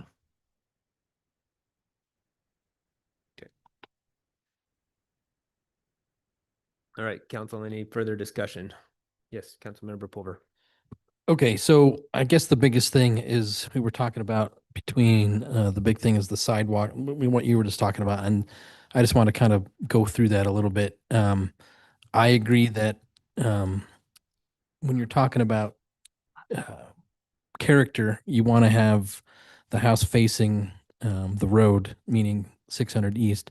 But I think in this instance, I think the overall good for the community as a whole pushes you to say, point it the other way. We're going to have a trail system. We're going to have a cool park in the middle.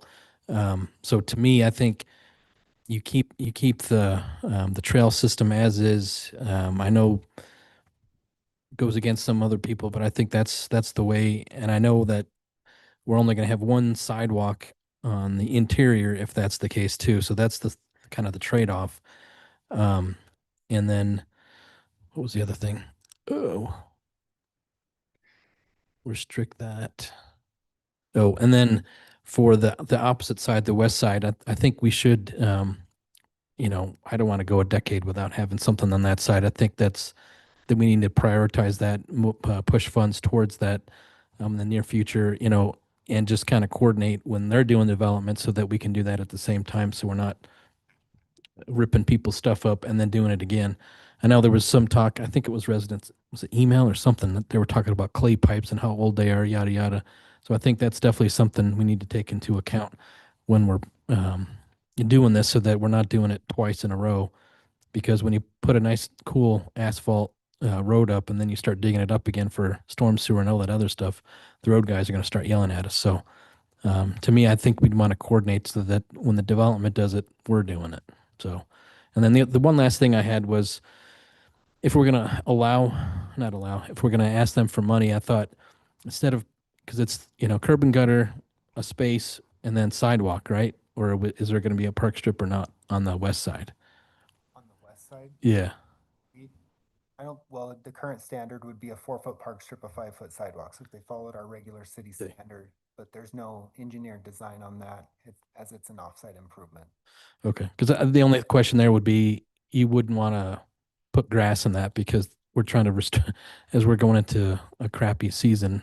It's just something that, so I guess my only thought is maybe have them toss in some rock, decorative rock at the same time, but I don't know how much that would be. I threw 10 grand, but I think that's probably really expensive rock. But anyway, just another thought there that maybe that would be something to add into the 35K. Anyway, that's all I got.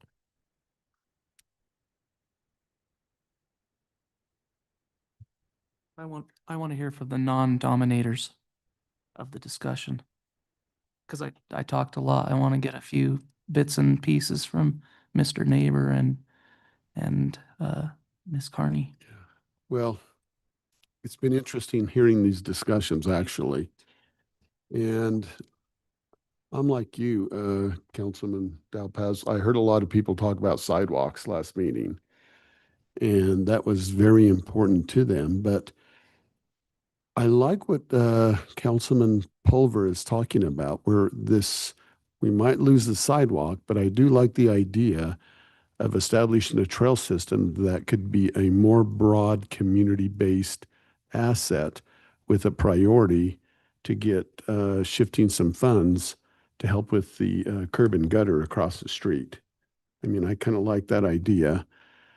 And I guess I'm still fairly new on this, but when you have this unique element of this organizational element managing this facility, I think there gives and take, and it can't be perfect. So I'm seeing it more as focusing in on an asset on 600 to benefit the entire community. And I like what Councilman Pulver's talking about there. So that makes sense for me. Thank you, Councilman Dalpas. I am, I love it. I like the trail system and that would be accessible to all the people. I think on 600 East, I mean, from what I've driven down there on purpose the last little bit, just kind of there's some older homes there. I think it would be, I wouldn't love having, like you said, the trailers and stuff that can be backed in on there. And I think that's going to increase a lot of traffic on there. So I like the trail system. I think it'd be safer for the kids. Any kids that are in that development and getting to the playground.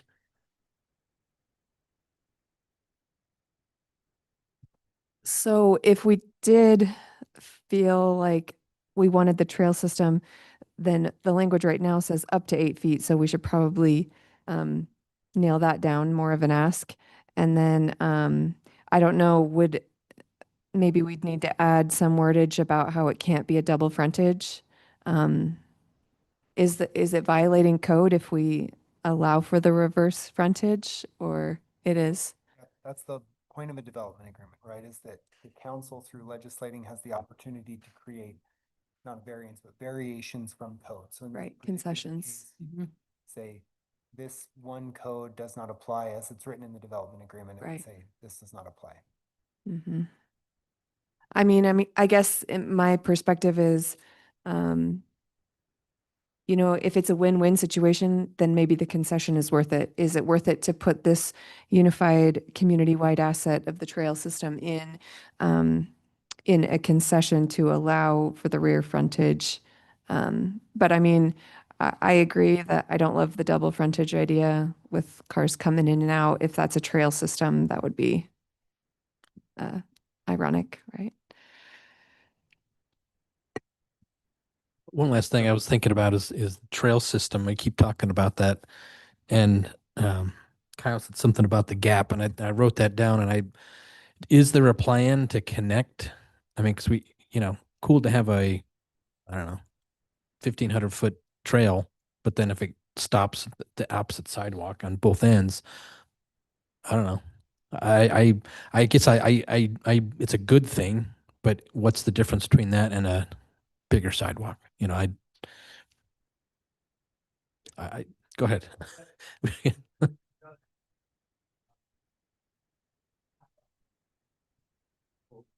might be helpful. Sorry to reclaim the podium here. Yeah, that right there. So could not find the right color to pick the gap. There's a little blue dash, and it's far from you guys, at the top of our red addition. That is where there is no active trail. That is sidewalk. So yes, it would be better if that was a trail that connected the whole way through, but you're still off the street. It is still sidewalk everywhere along that entire route. So it's still, you know, maybe there's an opportunity to All the way to down widen to it. the IHC walking path around the, Yeah, exactly. Yep. All the way up there. and There then is you are sidewalk. tying in almost to Orton Park and the track around there. Correct. Yeah. So it's a really, it Would would be a connect nice loop there. for Yep. people. I did want to just, you know, just to make it very clear, I think I probably nodded or agreed, but the no curb cuts or even gates along that fence along 600 is written down as an ad. And so if you guys vote, I would put that as in the motion as a condition. Okay. Thank you. We're comfortable with that.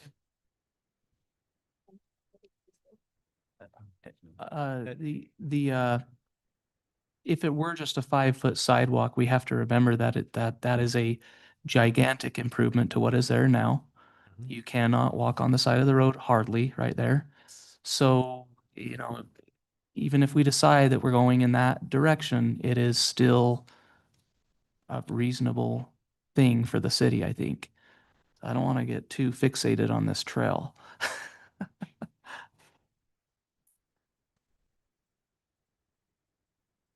And just for, I guess for staff's clarification in that, if that's a desire, currently in the concept plan, it says 8-foot trail with additional roadway dedication. So we would end up with a wider standard road cross section on 600 East than we normally do, or it would be the trail. I mean, it says per engineer, so I guess the trail could maybe be attached to the back of curb or no park strip, but you have a wider right of way. The trail that sounds like it would be dedicated to the city but maintained by the HOA. So you'd have to decide what level of, does clearing the snow off of it mean a walkable path? Are they having to clear 8 feet of snow off of that section of the entire trail? Like, what's the level of standard? And so those are some of the questions that in the development agreement will be helpful in moving it through a subdivision process so that we meet the intent of what the council's desire is. I don't, do we want responsibility for, I feel like we don't, I probably don't want responsibility for this to be, the trailway to be actually maintained by the city or owned by the city or anything like that. I feel like it should be fully owned by the HOA and fully done by them, Maintained, yep. right? Am I? Well, the way that John wrote it and just read it to us, it said that it was HOA maintained but publicly accessible, right? That was the park portion, Oh, but is there a way to put that in for the trail as well, or no? We're still with technical Or difficulties. sidewalk. Yeah. Or sidewalk, yeah, I mean. Yep, Just and making sure. sidewalks typically are just, I mean, they're part of the public space, but they're Sidewalks are public good, always- so they are owned by the city but maintained by the homeowner adjacent to them. And that's another one of those issues with rear frontage lots is someone's got to walk, depending on if it's maintained by one entity for the HOA, otherwise someone has to walk 1,000 feet around the Right. block to Clear their own clear sidewalk. their Mhm. 55 feet wide of Yeah, that sidewalk would in be the annoying. backyard.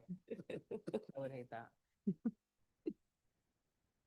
So the way it's currently written, in the agreement, it just says it would serve as a recreational trail, so we could add for the public there. The ownership and maintenance, typically sidewalk in the public right of way is owned by the city. The adjacent neighbors do maintain it as far as snowplow and things like that. That's in our code, so they would have to do that. But as far as replacement, it would likely just fall in the city's replacement schedule, unless there's, well, a good example is if a tree root from a private property breaks the sidewalk, then we typically will make the neighbor fix it because it's their tree that broke it. So Yeah, go ahead. So I had one, maybe I'm misunderstanding, but so on the east side of 600, you have curb and gutter, a space, and then a sidewalk, and then a trail, or just a sidewalk? Just a Well, trail. in this case, A trail, quote unquote. So to me, I think, and I think somebody said it should be concrete, not asphalt.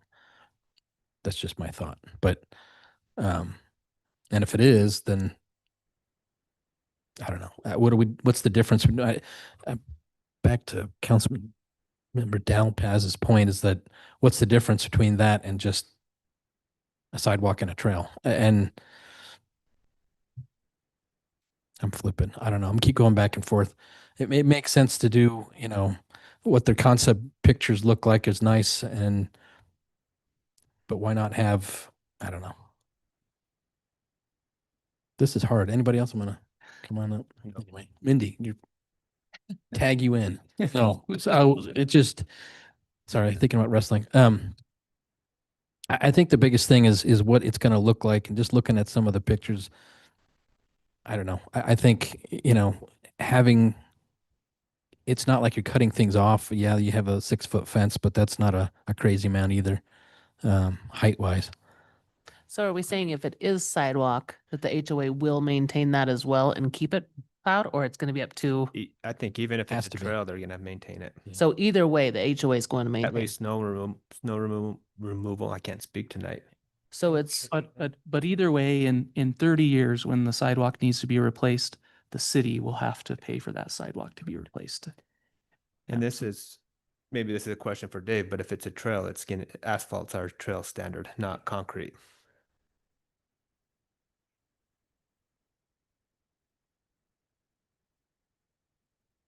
Right. That's typical. so if it's a trail, you've got the fence and then the trail, and then what goes, is it just up to the curb and gutter, or there is There'll be a park park strip as strip. well? Yeah, go ahead, Councilmember Watson, Mm. or not. I love the trail idea. I wish we could put it through the whole city, but that's, I don't have more thoughts to add, sorry. I'm an amateur runner, not as much as Councilmember Watson, and I'd rather run on asphalt trail than a sidewalk. That Pleasant View Trail on Pleasant View Road, I'm on there multiple times a week. It's so nice. I wish we had more of that, but. So, okay. So I'm losing track of what we actually put in there that John put in extra. We added the park provision. Yep. I agree with that. There's no way I'm reading that. Anyway, We need to take a 2-minute saunter down to this. don't know, maybe. So Right here. the first highlight is the one that changed the sidewalks to 2 on the private. In theory, the way the conversation's going, it sounds like that would go back to 1. Has to if you're doing the trail, yeah. The second one says there'll be a restriction in the CCNRs which prohibit curb cuts and gates and fences along 600 East and 2100 North. So that's the double frontage issue. And then the last highlighted section here is basically that there's a 20,000 square foot park, which is the size they currently show, about where that sorry, my mother-in-law was calling. That always sets you for a loop, right?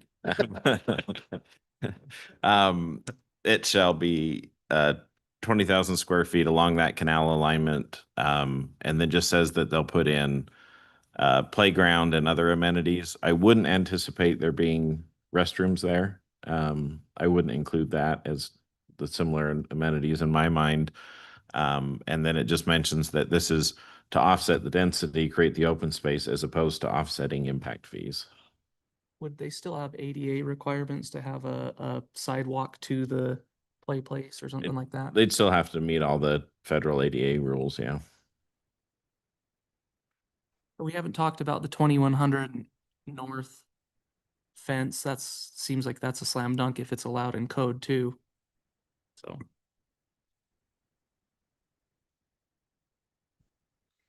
I mentioned this already, but if it says if in the agreement that it's up to 8 feet of a trail, it could end up being 5 feet and then it's not a trail, right? Do we want to add something in the language that says that it needs to be 8 feet to make it a trail? Yeah, it did give them a little bit of wiggle room. So the way it's written, and I think you could add that, it says that it won't exceed 8 feet in width, but it's going to be determined by the city engineer. So, So Tim has the power.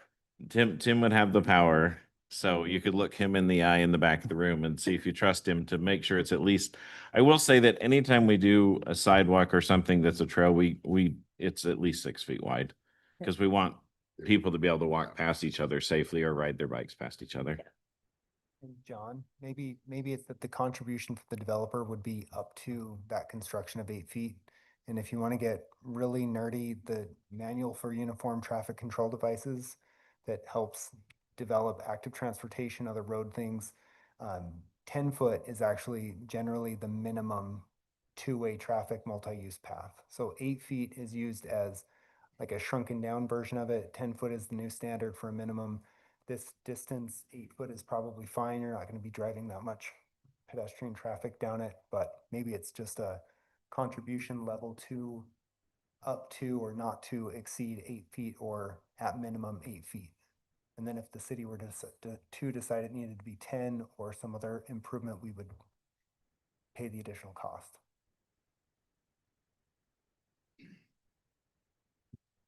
The other benefit of having a trail versus a sidewalk is that the HOA would do the snow plow removal instead of people walking around the whole entire block to get their Well, small even amount the of snow. HOA would still do that. HOA does all the snow Sidewalks? removal. Oh, Yeah, wow, so there you we're go. okay. Oh, no But- question. Yep. As long as they're responsible. Could we hear, Scott, you've heard a lot of things here. Would you mind if if we get some response from Scott on what we're talking about here? Maybe he can give us some insight. Would you be willing to do that, Scott, or does that put you in too awkward a situation? My recommendation is in the staff report. So I just Okay. looking around the entirety of North Ogden, we don't have this we just don't have this standard. We don't have a continuous backyard fence standard on a residential street anywhere. To include sections of Monroe that were 80 feet wide, we still had streets, homes fronting it, where that's an area where, given the speeds and the volumes expected, you would want to limit the number of curb cuts. So from staff standpoint, the homes should face 600 east. The trail I can really give or take on. I think the original design of the two Matlock and Randall properties where the trail would have followed the canal corridor in exchange for maybe some density and some central open space is, in my opinion, a bit of a loss for the community as opposed to what is really a wider sidewalk through here. Yeah. Legacy being developed the way that it was, it's a beautiful community, but they privatized the trail, so they kind of cut off the trail opportunity along the canal. So at this point, you have, it's reasonably debatable. Any legislative decision, you have broad latitude in what you decide to do tonight, and staff will take that decision and administer it as developed. Our recommendation is given just as a staff recommendation, and I will do whatever you want us to do when it No, comes to the. well, I value your opinion, so that's why I ask. And it was mentioned, I think Brent mentioned it, that we do have codes and standards in our city. And my other job, I actually work a lot with codes and standards. And there's no black and white code out there. There are always, if you don't like something, if I don't like a code, there's always ways. Alternative means and methods is what we classify it as, ways to get around, not to get around codes, but you're proposing something different if you don't like the code. So it's not that we're throwing out our codes by not following Scott's opinion. And I agree with Scott, but there's ways around our every code. So it's not, we're not doing anything right or wrong. It's just different. Yeah. Have we put anything in the development agreement about the in lieu money? We talked about the potential of making sure that it stays within the general neighborhood. So, like a good example, if we can't get the 600 East West Side hashed out within a reasonable amount of time, it would be reasonable to say we could use that $37,000 for, say, sidewalk. There's a section of sidewalk on 2100 North from approximately 700 East-ish over to the east of there. So there are sections within a half a mile to a mile that are needed. And so can we just put that in the agreement that says the in lieu should be prioritized within at least a half mile of any part of the border of this development, something like that? We can.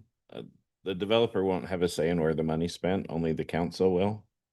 So if you want to do it quickly, then we could identify one of those projects, and it doesn't need to be in here. As it's written, it currently says it'll be held for 600 East or used for another sidewalk or safe routes for school. So we can add it. I don't think the developer would object to it because you're not really tying their hands on anything. It's just kind of stating your intent if you'd like to. But I feel like the residents would be happier with it because then they feel that it will for sure be prioritized in that neighborhood. And even though we have the latitude to do what we want, I think it'd be awesome to add it in there, just half mile. I tried doing the little geo gizmo and measure, and I was failing at it, but I think half mile or a mile is probably sufficient. Okay. It's hard to get it on this screen because the computers aren't talking to each other. So what I added was it just said this project shall be used within a 1 mile radius of the development. So John, do we have enough to make a vote tonight? I mean, I feel like the agreement is it's got the things in the council's talked about. The biggest nuance that I don't think I heard a final decision from the group on is just as it currently is written, there'll be an asphalt trail on the east side of 600 East along this property for the public use. And the size of the trail will be determined by the city engineer, but shall not exceed 8 feet in width. You put in the no curb cuts, right? You said that? Yeah, that's up higher. Yeah. That's up higher. Okay. And then did we take away we need sidewalks on both sides of the street? Are they able to do both of those at the simultaneous? That's the 37,000 fee in lieu for Okay, the east, so for the what west side of the street. No, she's talking about the private road. Oh, The interior. two sidewalks within the private roads is in this current form off the table. So I'm not saying it has to be, I'm not saying it has to be one or the other, but they're kind of mentioning that it might be one or the other. So, we could require both. We could try to get both and see if they'll sign off on it. But I'm just trying to work it so it's fair to both parties. I just noticed that line that maybe the computers aren't talking to each other, so that's why it's showing up, but.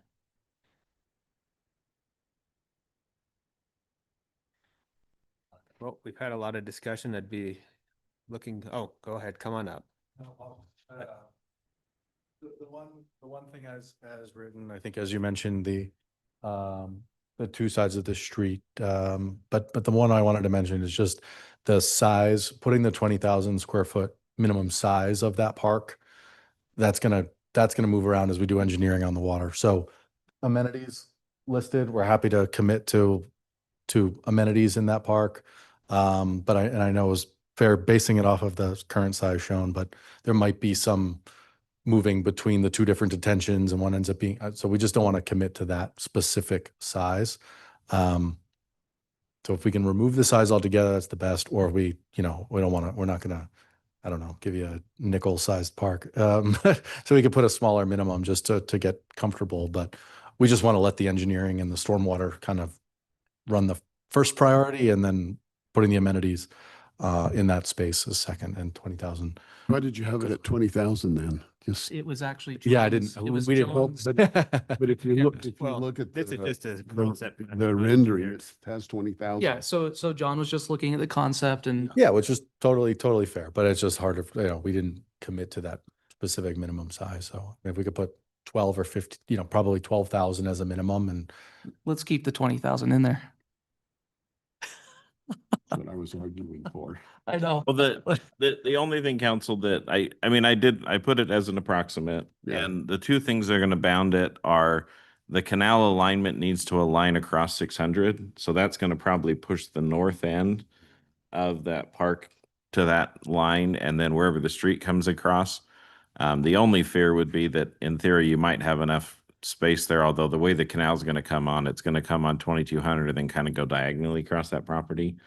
I'm based on that, it's likely going to be 15,000+ square feet. Okay. And I don't think they're going to get another lot in here. It's just so I mean, I would be comfortable moving to 15. Tim, any objection to 15? I mean, Yeah, I don't want to take it away altogether, but we need to have a number. Yeah, and 15 is fine. It's giving some flexibility on if we want to prioritize the stormwater management first, that's definitely top priority. And there's going to be room for a park. I just can't tell you if it's going to be 20, 18 or 17,000. So if we can put that to 15, that should give the engineering the flexibility it needs.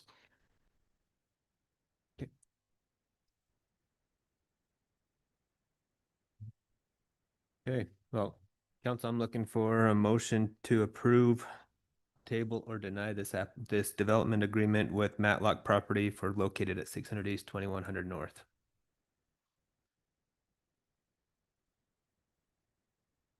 I'll make a motion to approve the Matlock Property Development Agreement as discussed, located at 600 East and 2100 North as presented.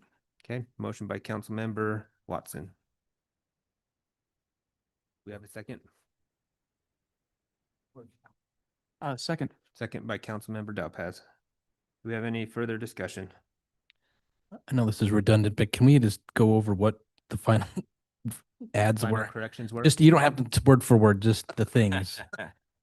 Because I can't see nothing and I can't see nothing. so It's driving me nuts. from what was in your packet, under E, section 1 or Roman numeral 1B, it's stayed as a one-sided sidewalk on the private streets. Okay. Even though what shows is 2 on the final version on this computer, it's a 1. The under 3 on that same E subsection, the CCNRs will include restrictions on curb cuts and fences on 600 and 2100.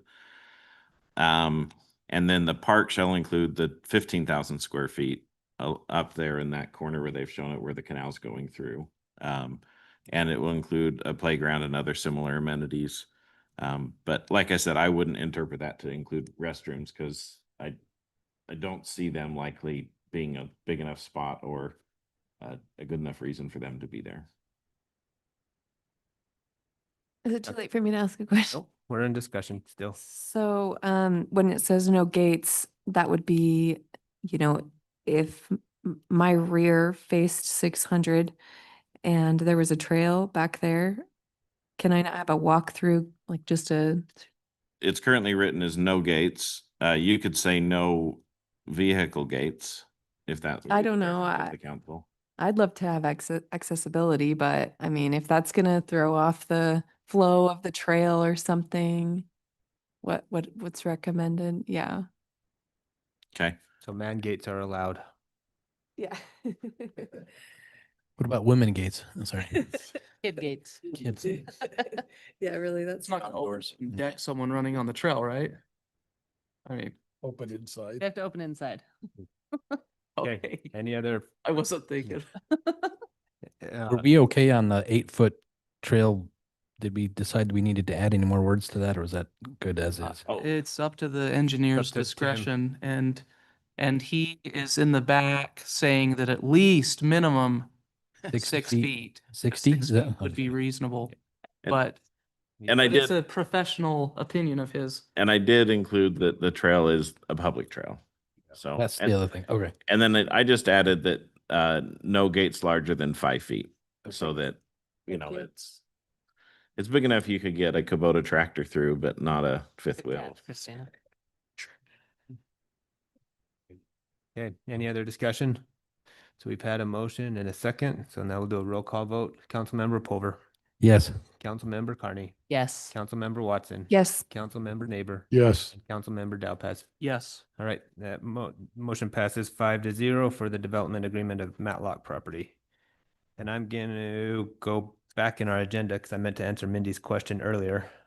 And I forgot before, but I looked it up. We passed the development agreement for the Pauline Atkinson property back on February 24th. It's signed and yep, it's done. Okay, now we'll go to item number 9, discussion and consideration of the Verizon Wireless Communications Tower Land Lease Agreement for 2700 North Mountain Road. Presenter Scott Hess. Thank you, Mayor and Council.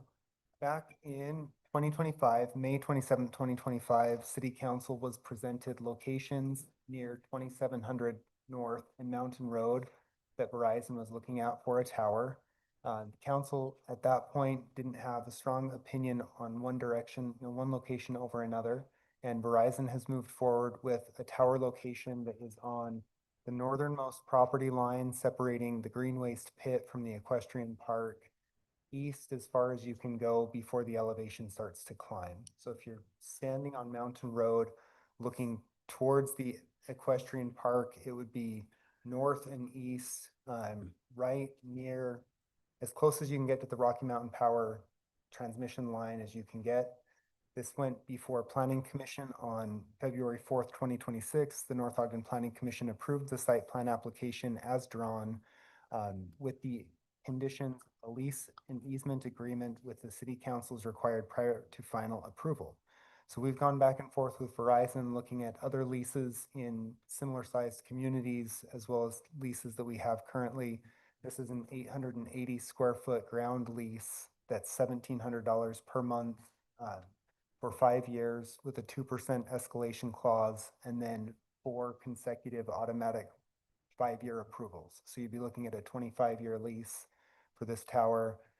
The other provision is that any additional co-location, which co-location is required whenever a new tower goes in, and that means that another operator can go and put their tower array on the tower itself or their antenna array on the tower, would require that they obtain additional ground lease rents from the city or another ground lease agreement essentially. So we don't get tower lease cost sharing, but what we would get is their own individual ground lease agreement, just as this one is, for any additional equipment and then operate up on the tower. And the reason that co-location has been required for decades with these is that we just don't want competing towers a few hundred feet from one another. So they're designed to hold several providers on them. Staff feels that the agreement back and forth between Verizon with the lease agreement, the cost is reasonable, and we're recommending approval as written. Yeah. Okay, Councilmember Neighbor. Question. So in regards, so I was on the planning commission when we kind of looked at this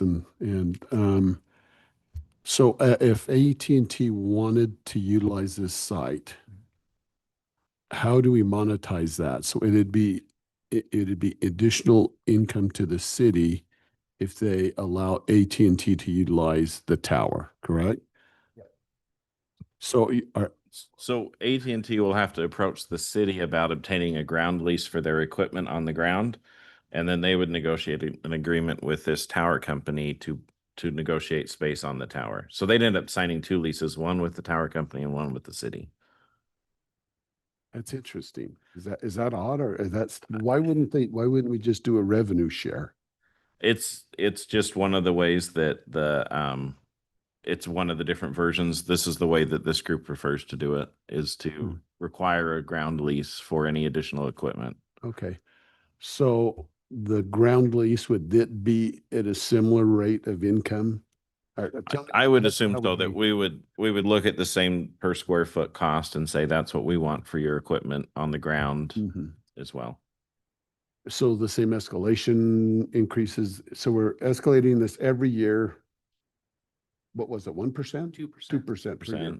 And then and any of those agreements will come to the council for approval. Okay. Okay.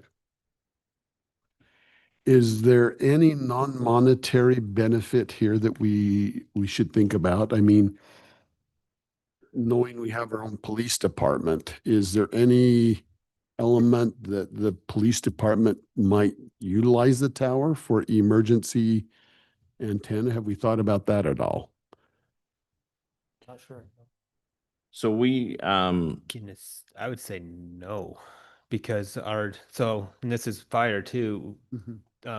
It's a different company, has the radio antennas throughout the state and everywhere with other repeaters, and they're all private. I mean, the state owns them all. So I don't think public safety would ever use cell phone towers other than our cell phone signals. Okay. So I was just wondering about that, if we thought about that. The only issue, I guess, would be whether our emergency management director has any issue with that for ham radio type stuff. That might be the only thing, but the police department wouldn't have an interest. Yeah, it probably doesn't have an official impact on the city's emergency management, but you think about the fire that we had, clearly an additional tower there would have helped Verizon subscribers. It wouldn't have helped the FirstNet because FirstNet's already a different company anyways, but. So And there no, were no issues with FirstNet as speaking one that had it. so you're very comfortable that no monetary benefit there with emergency antennas for the city. Okay. Okay. Councilmember Pulver. Is there enough room on the ground for multiple companies or just one or two? I guess that it looks kind of small on there, but I didn't know if that was So if we negotiated an additional ground lease, that 880 square feet could be bigger. expanded. Okay. So that the fence line could move essentially, and there's 6 acres, so we could do a lot out there.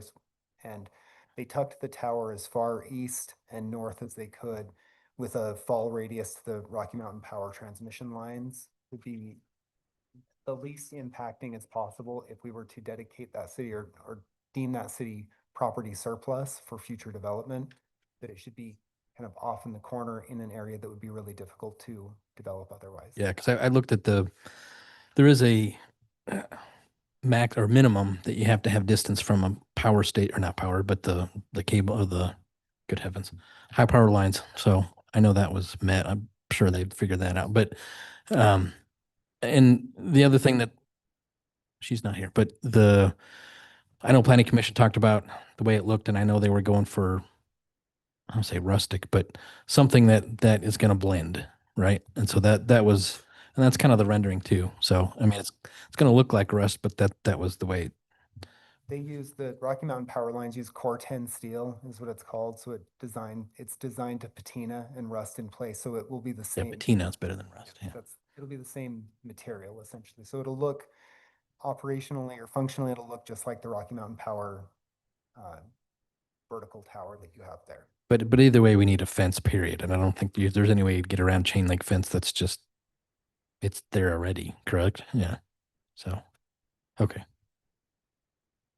Yep. John? And then just one nuance, since we're on the topic, that you may ask why it hasn't been pushed up against the fence that separates the equestrian park from the green waste facility.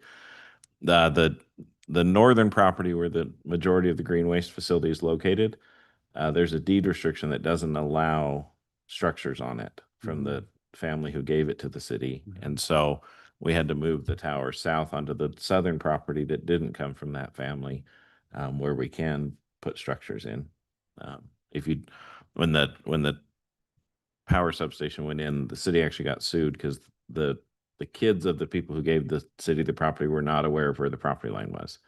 And so once that was figured out, the lawsuit was dismissed. And just a note for the cell phone guy, the fact that there is a lot next to me that's open right now, that anyway, we can build another one. We really need it over there. JD knows. It is needed over there. This is actually really quite high where this location is. I think that you'll see improvement all over the city in cell signals because AT&T, T-Mobile, they'll all co-locate on this tower. Are we expecting at least 3? I would anticipate 3 or 4 more are coming. Where does the revenue end up on these kind of things in our enterprise? miscellaneous revenue? Miscellaneous. The council could say, hey, this revenue we want to specifically put towards this sort of thing. And we would just need to make sure every year in the budget we do that. Yeah. So if the other companies, AT&T came, they would pay the city separately from the 1,700 a month? Yeah. And would we have to change the lot size or the fence or anything every time someone came in? We may have to. More than likely not, because sometimes they size it knowing there's going to be co-location. I would imagine Because they they would. want to sell them power and other things too. They just Yeah. my guess is that the Verizon lease is going to pay for this to go, and the other co-locations will make it profitable. Yeah. I would imagine the need, when in planning commission, it was very clear they identified the need because of poor cell phone service. So I would imagine they would size that up, but I guess we don't know for sure. Yeah. Is there any anticipation of when these other carriers would join it? After it's built. Oh, I mean, Probably yeah. immediately. Actually, that's what it sounded like in planning commission. Yeah. And the financial amount is, I'm guessing, based off of others, or is just an average, it's a pretty average rate? We're feeling good about it? There are consultants out there who will negotiate this for you, and they understand the market way better, but they take 20% of the rent. And so Scott did a bunch of research. I'm answering for Scott. That's okay. Sometimes he does that for me. He says, I'm not the city attorney, but we end up with, we feel good looking at what other cities have charged, that we're not undercharging, or we did start higher and this is where we landed. So Okay. Well, I'd be looking for a motion to approve the Verizon Wireless Communications Tower Land Lease Agreement on 2700 North Mountain Road as presented, or a not motion to deny it or table it. Mayor, I motion that we approve the Verizon Wireless Communication Tower Land Lease Agreement for 2700 North Mountain Road. Okay, we have a motion by Councilmember Pulver. I'll second. Second by Councilmember Carney. Any other discussion? Okay, roll call vote. Councilmember Pulver. Yes. Councilmember Carney. Yes. Councilmember Watson. Yes. Councilmember Neighbor. Yes. And Councilmember Dalpas. Yes. All right, motion passes 5-0. Okay, moving on, item number 10, discussion and consideration of ordinance 2026-08, amending code 11-7 and 11-9L-2 to define and permit commercial food and retail sales establishments in public buildings. And our presenter is going to be Ryan Nunn. Hi, thank you, Mayor and Council. Really quick, so this is a text amendment. Essentially what the code we're changing is in our 11.7 definitions, there was a duplicate public buildings code, so we're removing one. And in addition, we're adding some language to our public building definition that would allow commercial food sales and retail sales. The other kind of cleanup that we're including on this is within our civic zone, adding public buildings as a permitted use. It does list civic buildings, but that's not clearly defined. So we wanted to just add that definition to that civic zone. Quickly, this came about the library following its 2018 renovations included a cafe. There were never any uses put in there, but just the last several months, I believe they held a bid and they selected a vendor to go in there. When they applied for a business license, we realized that the library is in our residential civic center zone, which we cannot permit a commercial business there. This text amendment seemed the cleanest way to allow that use in this public building, in this library, without going through the whole process of trying to rezone the property, with the added benefit of other public buildings could have these similar type of uses. The new language particularly specifies that these uses in a public building would need to only be an accessory use. So in the case of the library, its primary use is a library, right? But in their case, a cafe would only be the accessory use. So staff, we brought this forward to Planning Commission. They had a discussion about where else this might be applicable. This one is pretty unique where it's just, what brought it about is its zone, where it is at our residential zone. And other cases where there's public buildings, usually the zone matches the use and it's never been an issue before. So staff, Planning Commission did recommend making this code, or recommend that to the council this recommended code. Staff is also believes this is a sufficient and a clean change to allow this use in public buildings, where it could be applicable and be a benefit as an accessory use. I'm happy to take any questions you have. I assume sales tax on all the sales, correct, will flow to the city there. There's no exemption that they've that they have in place that they wouldn't have to charge sales tax, correct? Correct. Sorry, John was shaking his head. Seems like a conflict of interest because the employees benefit. I hear you guys frequent the cafe often. It's awesome that you guys have that like couple 100 feet away. That's so cool. It's really good and really quite affordable. Like what you'd pay at Jimmy John's, you'll get a better sandwich in my opinion. And I like Jimmy John's. It's awesome. I feel like their sandwich is better for about the same price. Any other questions for Ryan? Okay, then I'd be looking for a motion to approve ordinance 2026-08, amending code 11-7 and 11-9 L-2 to define and permit commercial food and retail sales establishments in public buildings. I'll make a motion. Oh, Go ahead. I'll make that motion that you just said. Okay, we have a motion by Councilmember Neighbor. Second. Second by Councilmember Pulver. Do we have any other discussion? All right, roll call vote. Councilmember Pulver. Yes. Councilmember Carney. Yes. Councilmember Watson. Yes. Councilmember Neighbor. Yes. And Councilmember Dalpass. Yes. Okay, that motion passes 5-0. Item number 11, discussion and consideration of the first digital franchise agreement. And our presenter is going to be John Call. Thank you, Mayor. So, council, this is our standard franchise agreement. This is basically what everybody else operates under. I did ask them specifically, what are you doing in our city? Understanding that we've had people, we don't need another provider in people's front yards.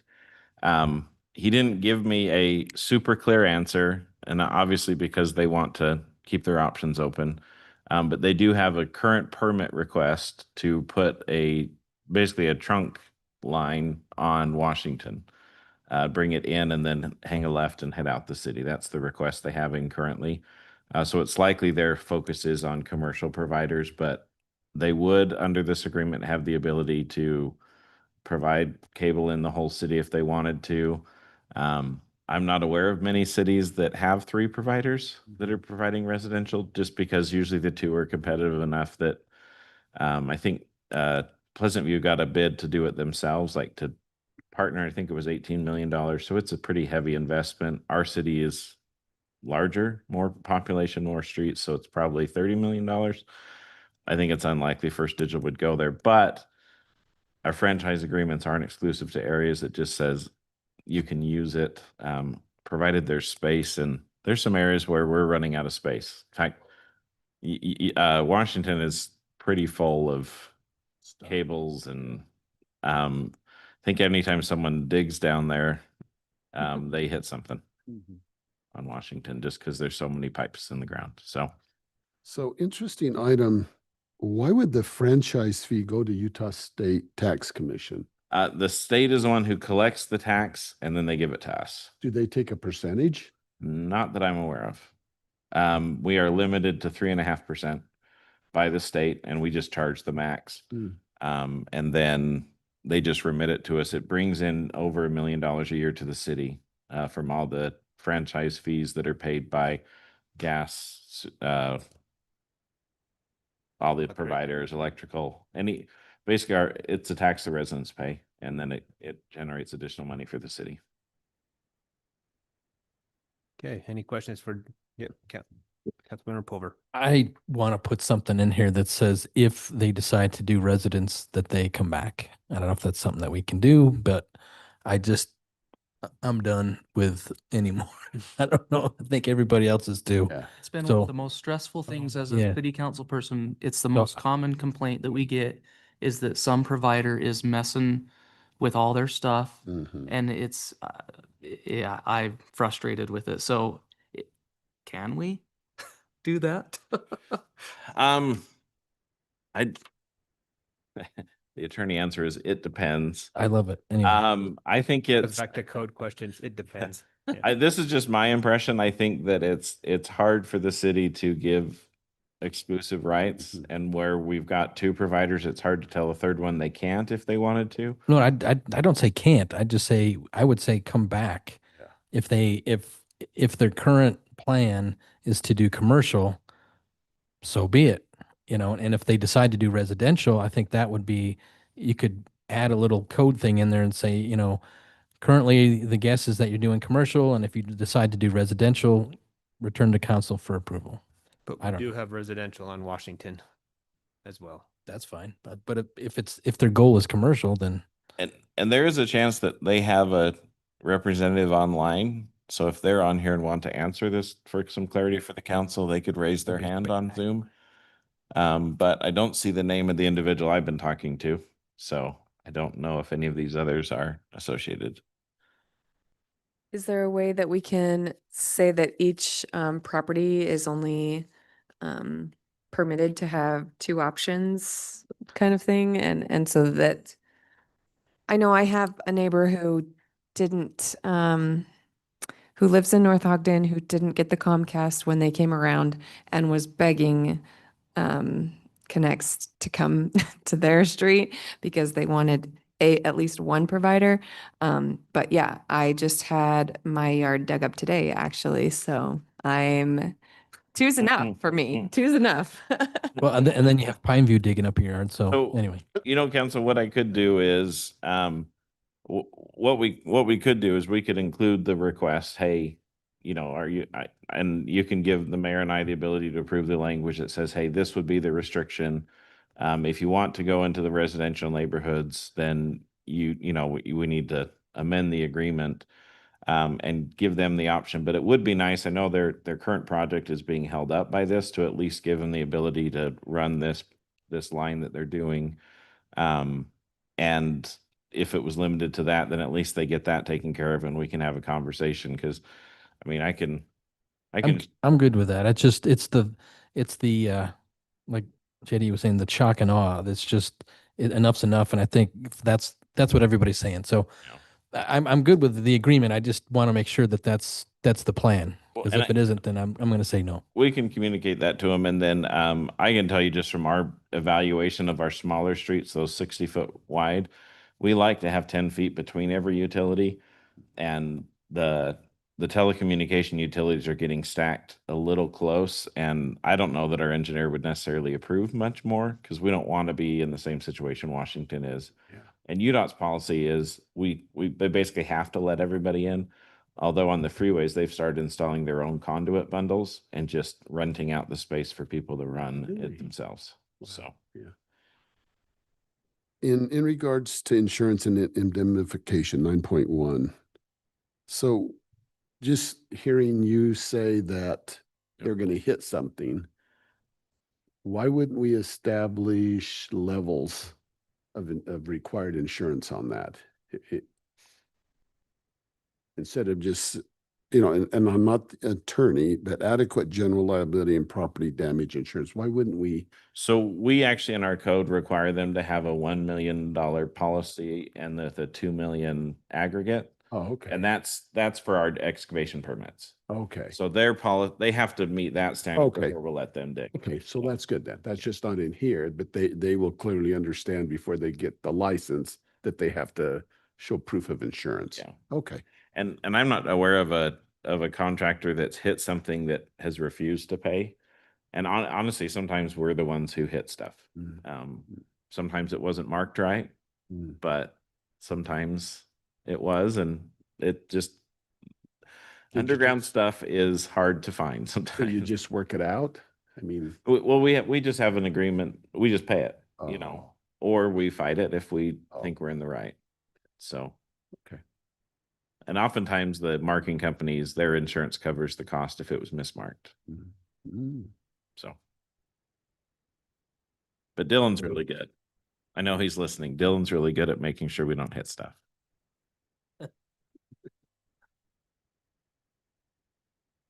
All right, I'd be looking for a motion to approve or deny discussion or the agreement with First Digital franchise agreement. And you can make conditions as needed. Mayor, I motion that we approve the First Digital franchise agreement with the caveat that the mayor and city manager ensure that it's just for that commercial trunk line, And if it's not, then come back. Okay, we have a motion by Councilmember Pulver. Do we have a second? Second. Second by Councilmember Dalpac. Is that condition sufficient, John? Yeah, it'll give us enough so that they can get started and it'll force that conversation because I think I forwarded you their response and I just should have pushed back harder and said, no, I need like articulate it for me. But there's a lot of emails that come through the city.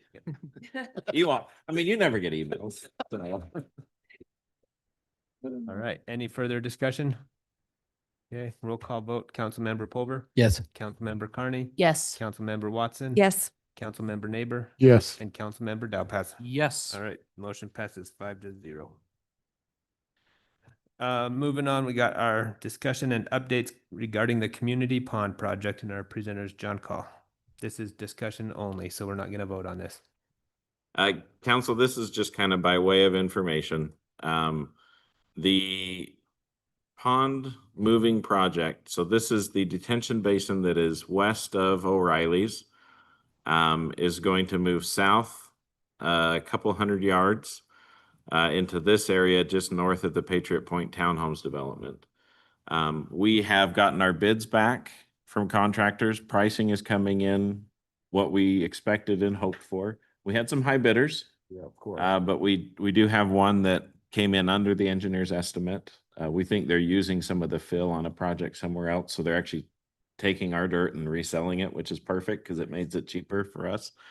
I just want to make sure the council knew that was coming. It is in the budget. It likely will span into next budget year. It will allow this parcel up here to be repurposed for and sold for commercial. As well as increase our detention capacity. So we're going to get about a 20-25% boost in detention capacity with this move. And then we are under contract currently for this property to be sold to Leading Tech Development, who are the folks who have done the majority of the O'Reilly's, Mobetas, those things. But they are having some issues with UDOT. So we're going to be working through that and we'll probably bring some information back to the council on that. If you're interested, the current contract required us to get an appraisal. That appraisal came in at about $3 million is what the contract is for that property. And so just all that money would go, and assuming it was straight across, the apparent low bid is for 2.7. So in theory, the pond is going to cost less than the ground to move. Other than there is some recreation components we need to add, which the city will put some money in and RAMP has put some money into it as well. So that project should be done this summer, and Is that's there renderings that have been made yet? not new ones.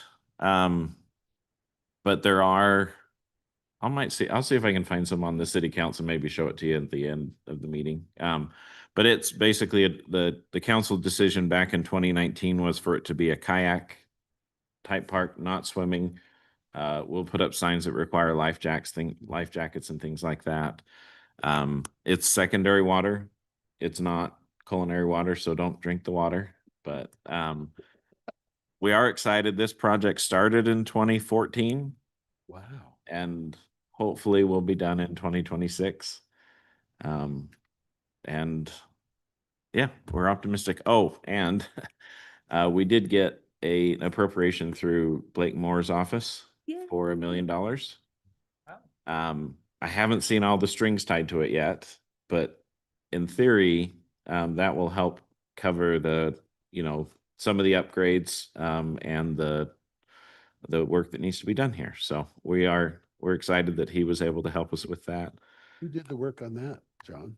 So JUB, the engineer that helped us design it, mentioned that they've had several other cities that have done this because the NRCS grant kind of fell apart. Yeah. And then Eric and I worked through it. Eric, the former city engineer, and we got it approved on February 6th is when the letter came through. Although it just showed up in my office today, so I'm kidding. I got an email confirming it before then, You've but been holding out the good Possible information. mayors. You've been holding out the good information until it was in an email, it sounds like, right? Still is I- confirmed. it's always nice to get that piece of paper in your hands Yeah. before you start tooting the horn. So, Cool. but so we're really optimistic. It's going to be a nice thing for the city, and it'll be a really nice thing for the region because we anticipate that everyone will bring their kayaks here. There's not another spot other than, Willard and Pineview that allow you to really kayak. And so we're optimistic. It should be really good. Another potential naming opportunity, possibly. Possibly, yeah. Yeah. Yeah. Dave was hoping we'd name it after him, but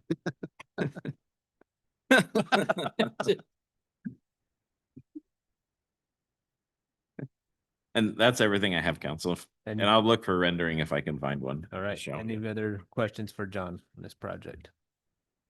Okay, moving on. We're gonna go to our city council pillar assignment updates, economic development with Councilmember Watson. I don't have anything to share. Sorry. That's all right. Okay. Public safety with Councilmember Carney. All right, Chief is out of town at a Chiefs conference in St. George. So we have Lieutenant Long. Just verified with him an actual offer has been extended to Heather Arnell as a lateral police officer. Heather brings 13 years of experience as a deputy, patrol officer, domestic violence detective, and SRO officer. We look forward to her becoming a member of the NOPD family. I had a couple residents reach out to me with complaints of 2600 North and 1050 East. Danger for kids. We've turned that over and looks like we're looking for best measures to make it safer, such as better lighting and flashing crosswalk. And that's in progress. That's all I have. And just to piggyback on your report, I told Lieutenant Long, I had a citizen call me last night about a traffic accident that occurred 2600 and 1050 on Saturday. And he told me our officers were the most professional and kind officers he's ever dealt with. So that were there. So we have good officers here. Outstanding. Yes, we do. It is. All right, finance with Councilmember Neighbor. Okay. Since I've been sworn in January, I've been working very hard. So I just completed my 60 days on the job. So to kickstart me being productive, I've been interviewing all the operational and finance people of North Ogden City. Had a discussion with Peter Brown, the finance director, Casey Hunsaker, treasurer and emergency preparedness director, Bryce Nelson, administrative services director and IT director. That guy over there, Dave Espinosa, he was very impressive, actually. You guys would have been proud of him. And Katie Gerard, HR director, and she has payroll responsibility. So this process for me has been extremely constructive. It speeded up my integration, and I hope it's been also constructive to the directors. So right now I'm in the process of compiling my notes, and in anticipation, possibly with a discussion with John to see how we can use this particular process to help us build and support the financial pillar. So I'm still trying to understand the pillar idea, but I think it's to help and support the financial operations of the city. So that's the quick status report there. I'm also looking forward to participating in the audit committee this Thursday. And Chris and I have had a discussion already, but I think my background is going to help us with that process moving forward. So I'm kind of excited about that. And Peter sent the sales tax report. Did everybody get a chance to look at that? Yep. Man, that is a lot of information. So what I've tried to do is just look if John, do you have that you can? No luck? Not on this computer. Okay. Let me, I probably won't get it up. Okay, let me just say, so what I look at is the gross sales collections for the fiscal year. So first thing, there's a lot of variation. So I'm not quite sure until I get a better feel why this sales tax goes up and down and around.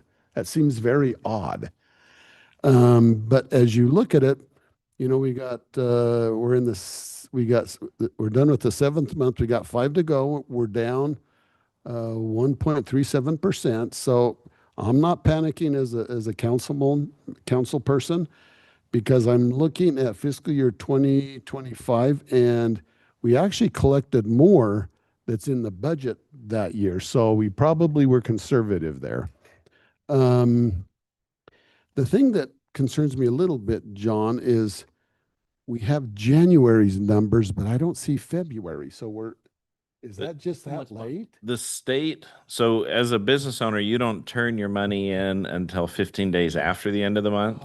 And so then the state takes another month to get the numbers ready. So that's why we get the report like on the 22nd of 2 months later. So, and in the meantime, they're getting all that float money, right? Yeah. On all that money. Yeah. Okay. So I guess I'm not panicking. I don't think John's panicking. I bet we're going to be okay by the end of the year is what I suspect. And on that report, it's interesting because we're looking at two numbers, how we compare to last year and then how we compare to budget. Yeah. We are lower than last year, and we're a little low on budget, but not as low as we are compared to last year. Yeah. Because we didn't budget super high this year. Yeah. Yeah. Which is always good. So that concludes my report on the financial pillar.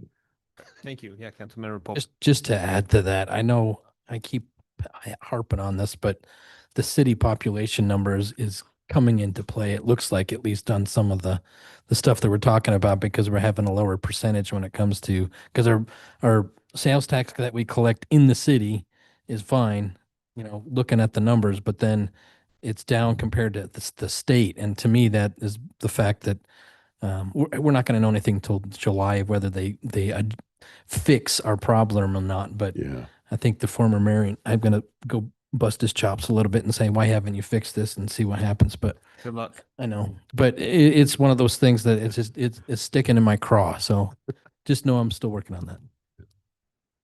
Well, I'm impressed that we're collecting, how much we collecting? $5 million a year sales tax? Just under, yep. Yeah, that's higher than what I thought coming into this position. I thought it would be less than that. It's the largest source of revenue the city has. Yeah. Yeah, I found that Well, out too. Property, yeah, general government yeah, revenue. The yeah, enterprise funds do quite a bit on their own. Yeah. Okay, well, thank you. All right, moving on to item 14, we'll go back to public comments. This is your chance to come and leave us with any of your public comments here at the end. State your name, whether you're a resident, and keep your comments to 5 minutes or less.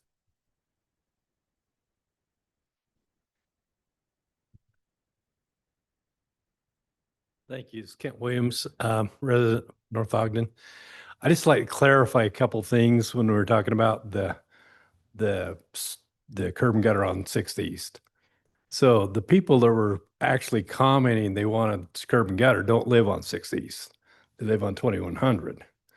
And they don't realize the impact. Now, myself, I have a really big lot. I have a 265-foot driveway. It's not going to affect me at all.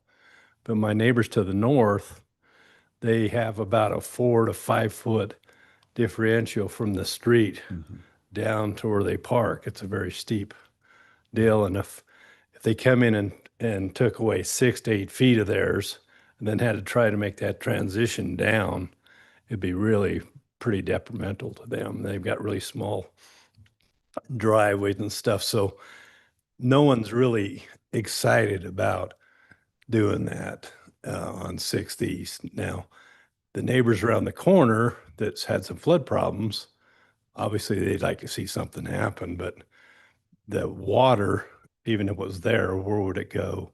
Once it got to the corner of 2100, it'd still flow and be maybe a bigger problem. So that's kind of some misinformation that may look like everybody's in favor for that, but I know they're not, because they're not willing to give up when they got a 20-foot front yard, to give up half of it for a city sidewalk and then have a driveway that's impossible to get out of, that sort of thing. So that's one issue. And then I did talk to the developer about some different things. And my questions were, with him, I talked to him and he come and kind of spun a little ways different than most of the neighbors like the idea of having the homes face 6th East and have a regular sidewalk. Because what we're looking at basically with this high density, even though all of us are half acre lots or bigger, we're looking at the back of everybody's houses basically and blocking partially their view of what we've normally have been seeing and so forth. So I think there's a little miscommunication there. And I asked him, why didn't you just move the road back so that you have access on 6th East and then houses back to back there and then have one full-size road and you'd only have one road versus two. You would have 4 curb and gutters versus 2. The street could be wider, you're still less pavement. He just looked at me and says, well, yeah, that's probably right. And I says, well, for me as a developer, that didn't make any sense why you'd want to do that. And we're pretty close community right there. We don't have a lot of neighbors right there, but we know each other very well. And I think if we just have the backs to them, that doesn't make any sense to me because I like the concept of having a road or a trail or something along there, and I don't have any problems with any of that. But it seems kind of a little bit strange the way that was worked out. But hopefully that's clarified a couple things because detrimental to the neighbors to the north of me especially, it'd be really difficult to lose that much of their yard and have a 6-foot drop down to their driveway, and it's got very little driveway as it is. So thanks for your time. Thanks for your service too. I appreciate it.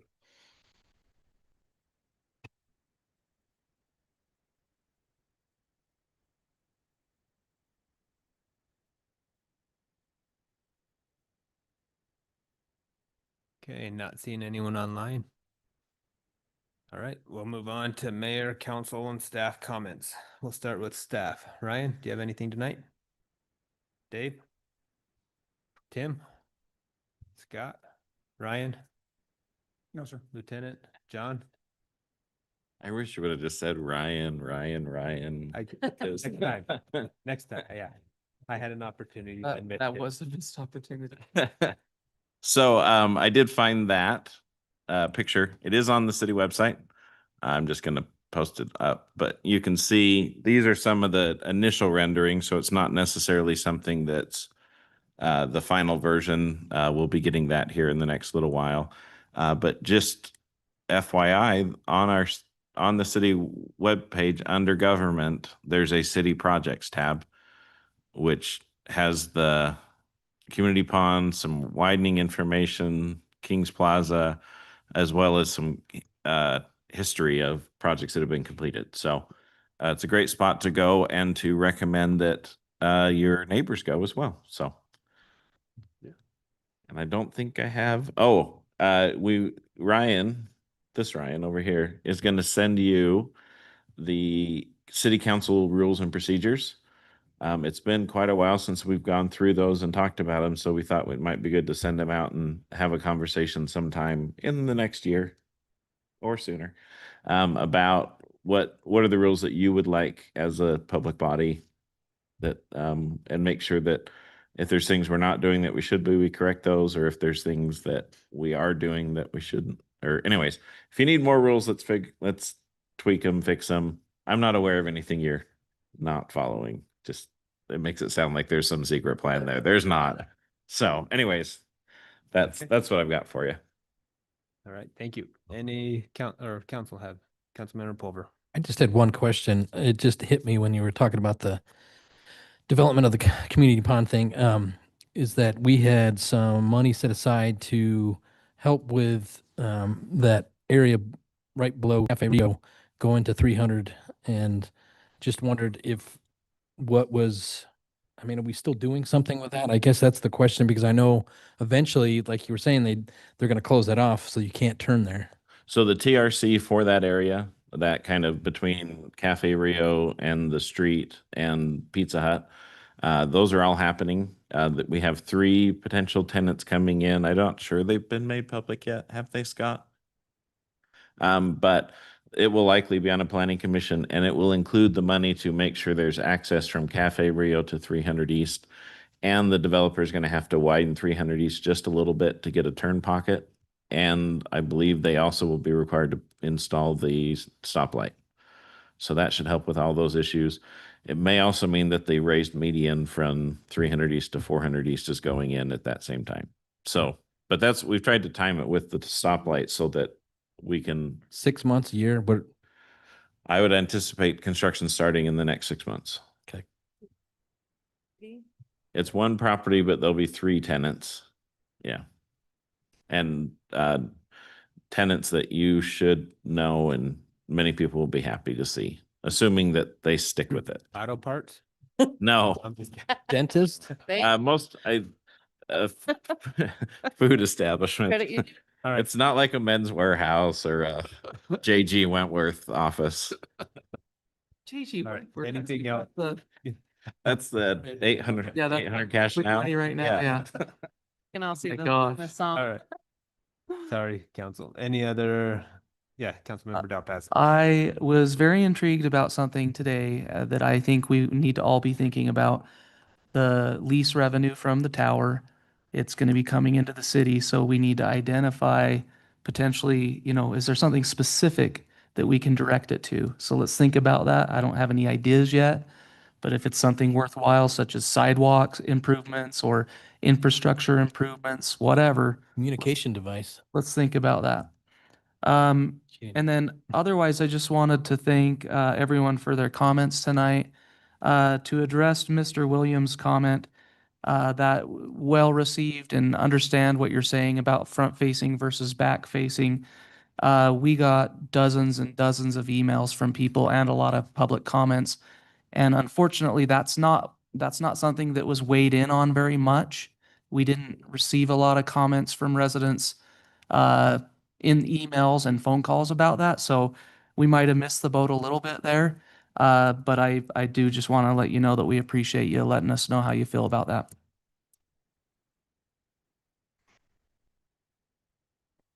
Anyone else have anything tonight? I'd be looking for a motion to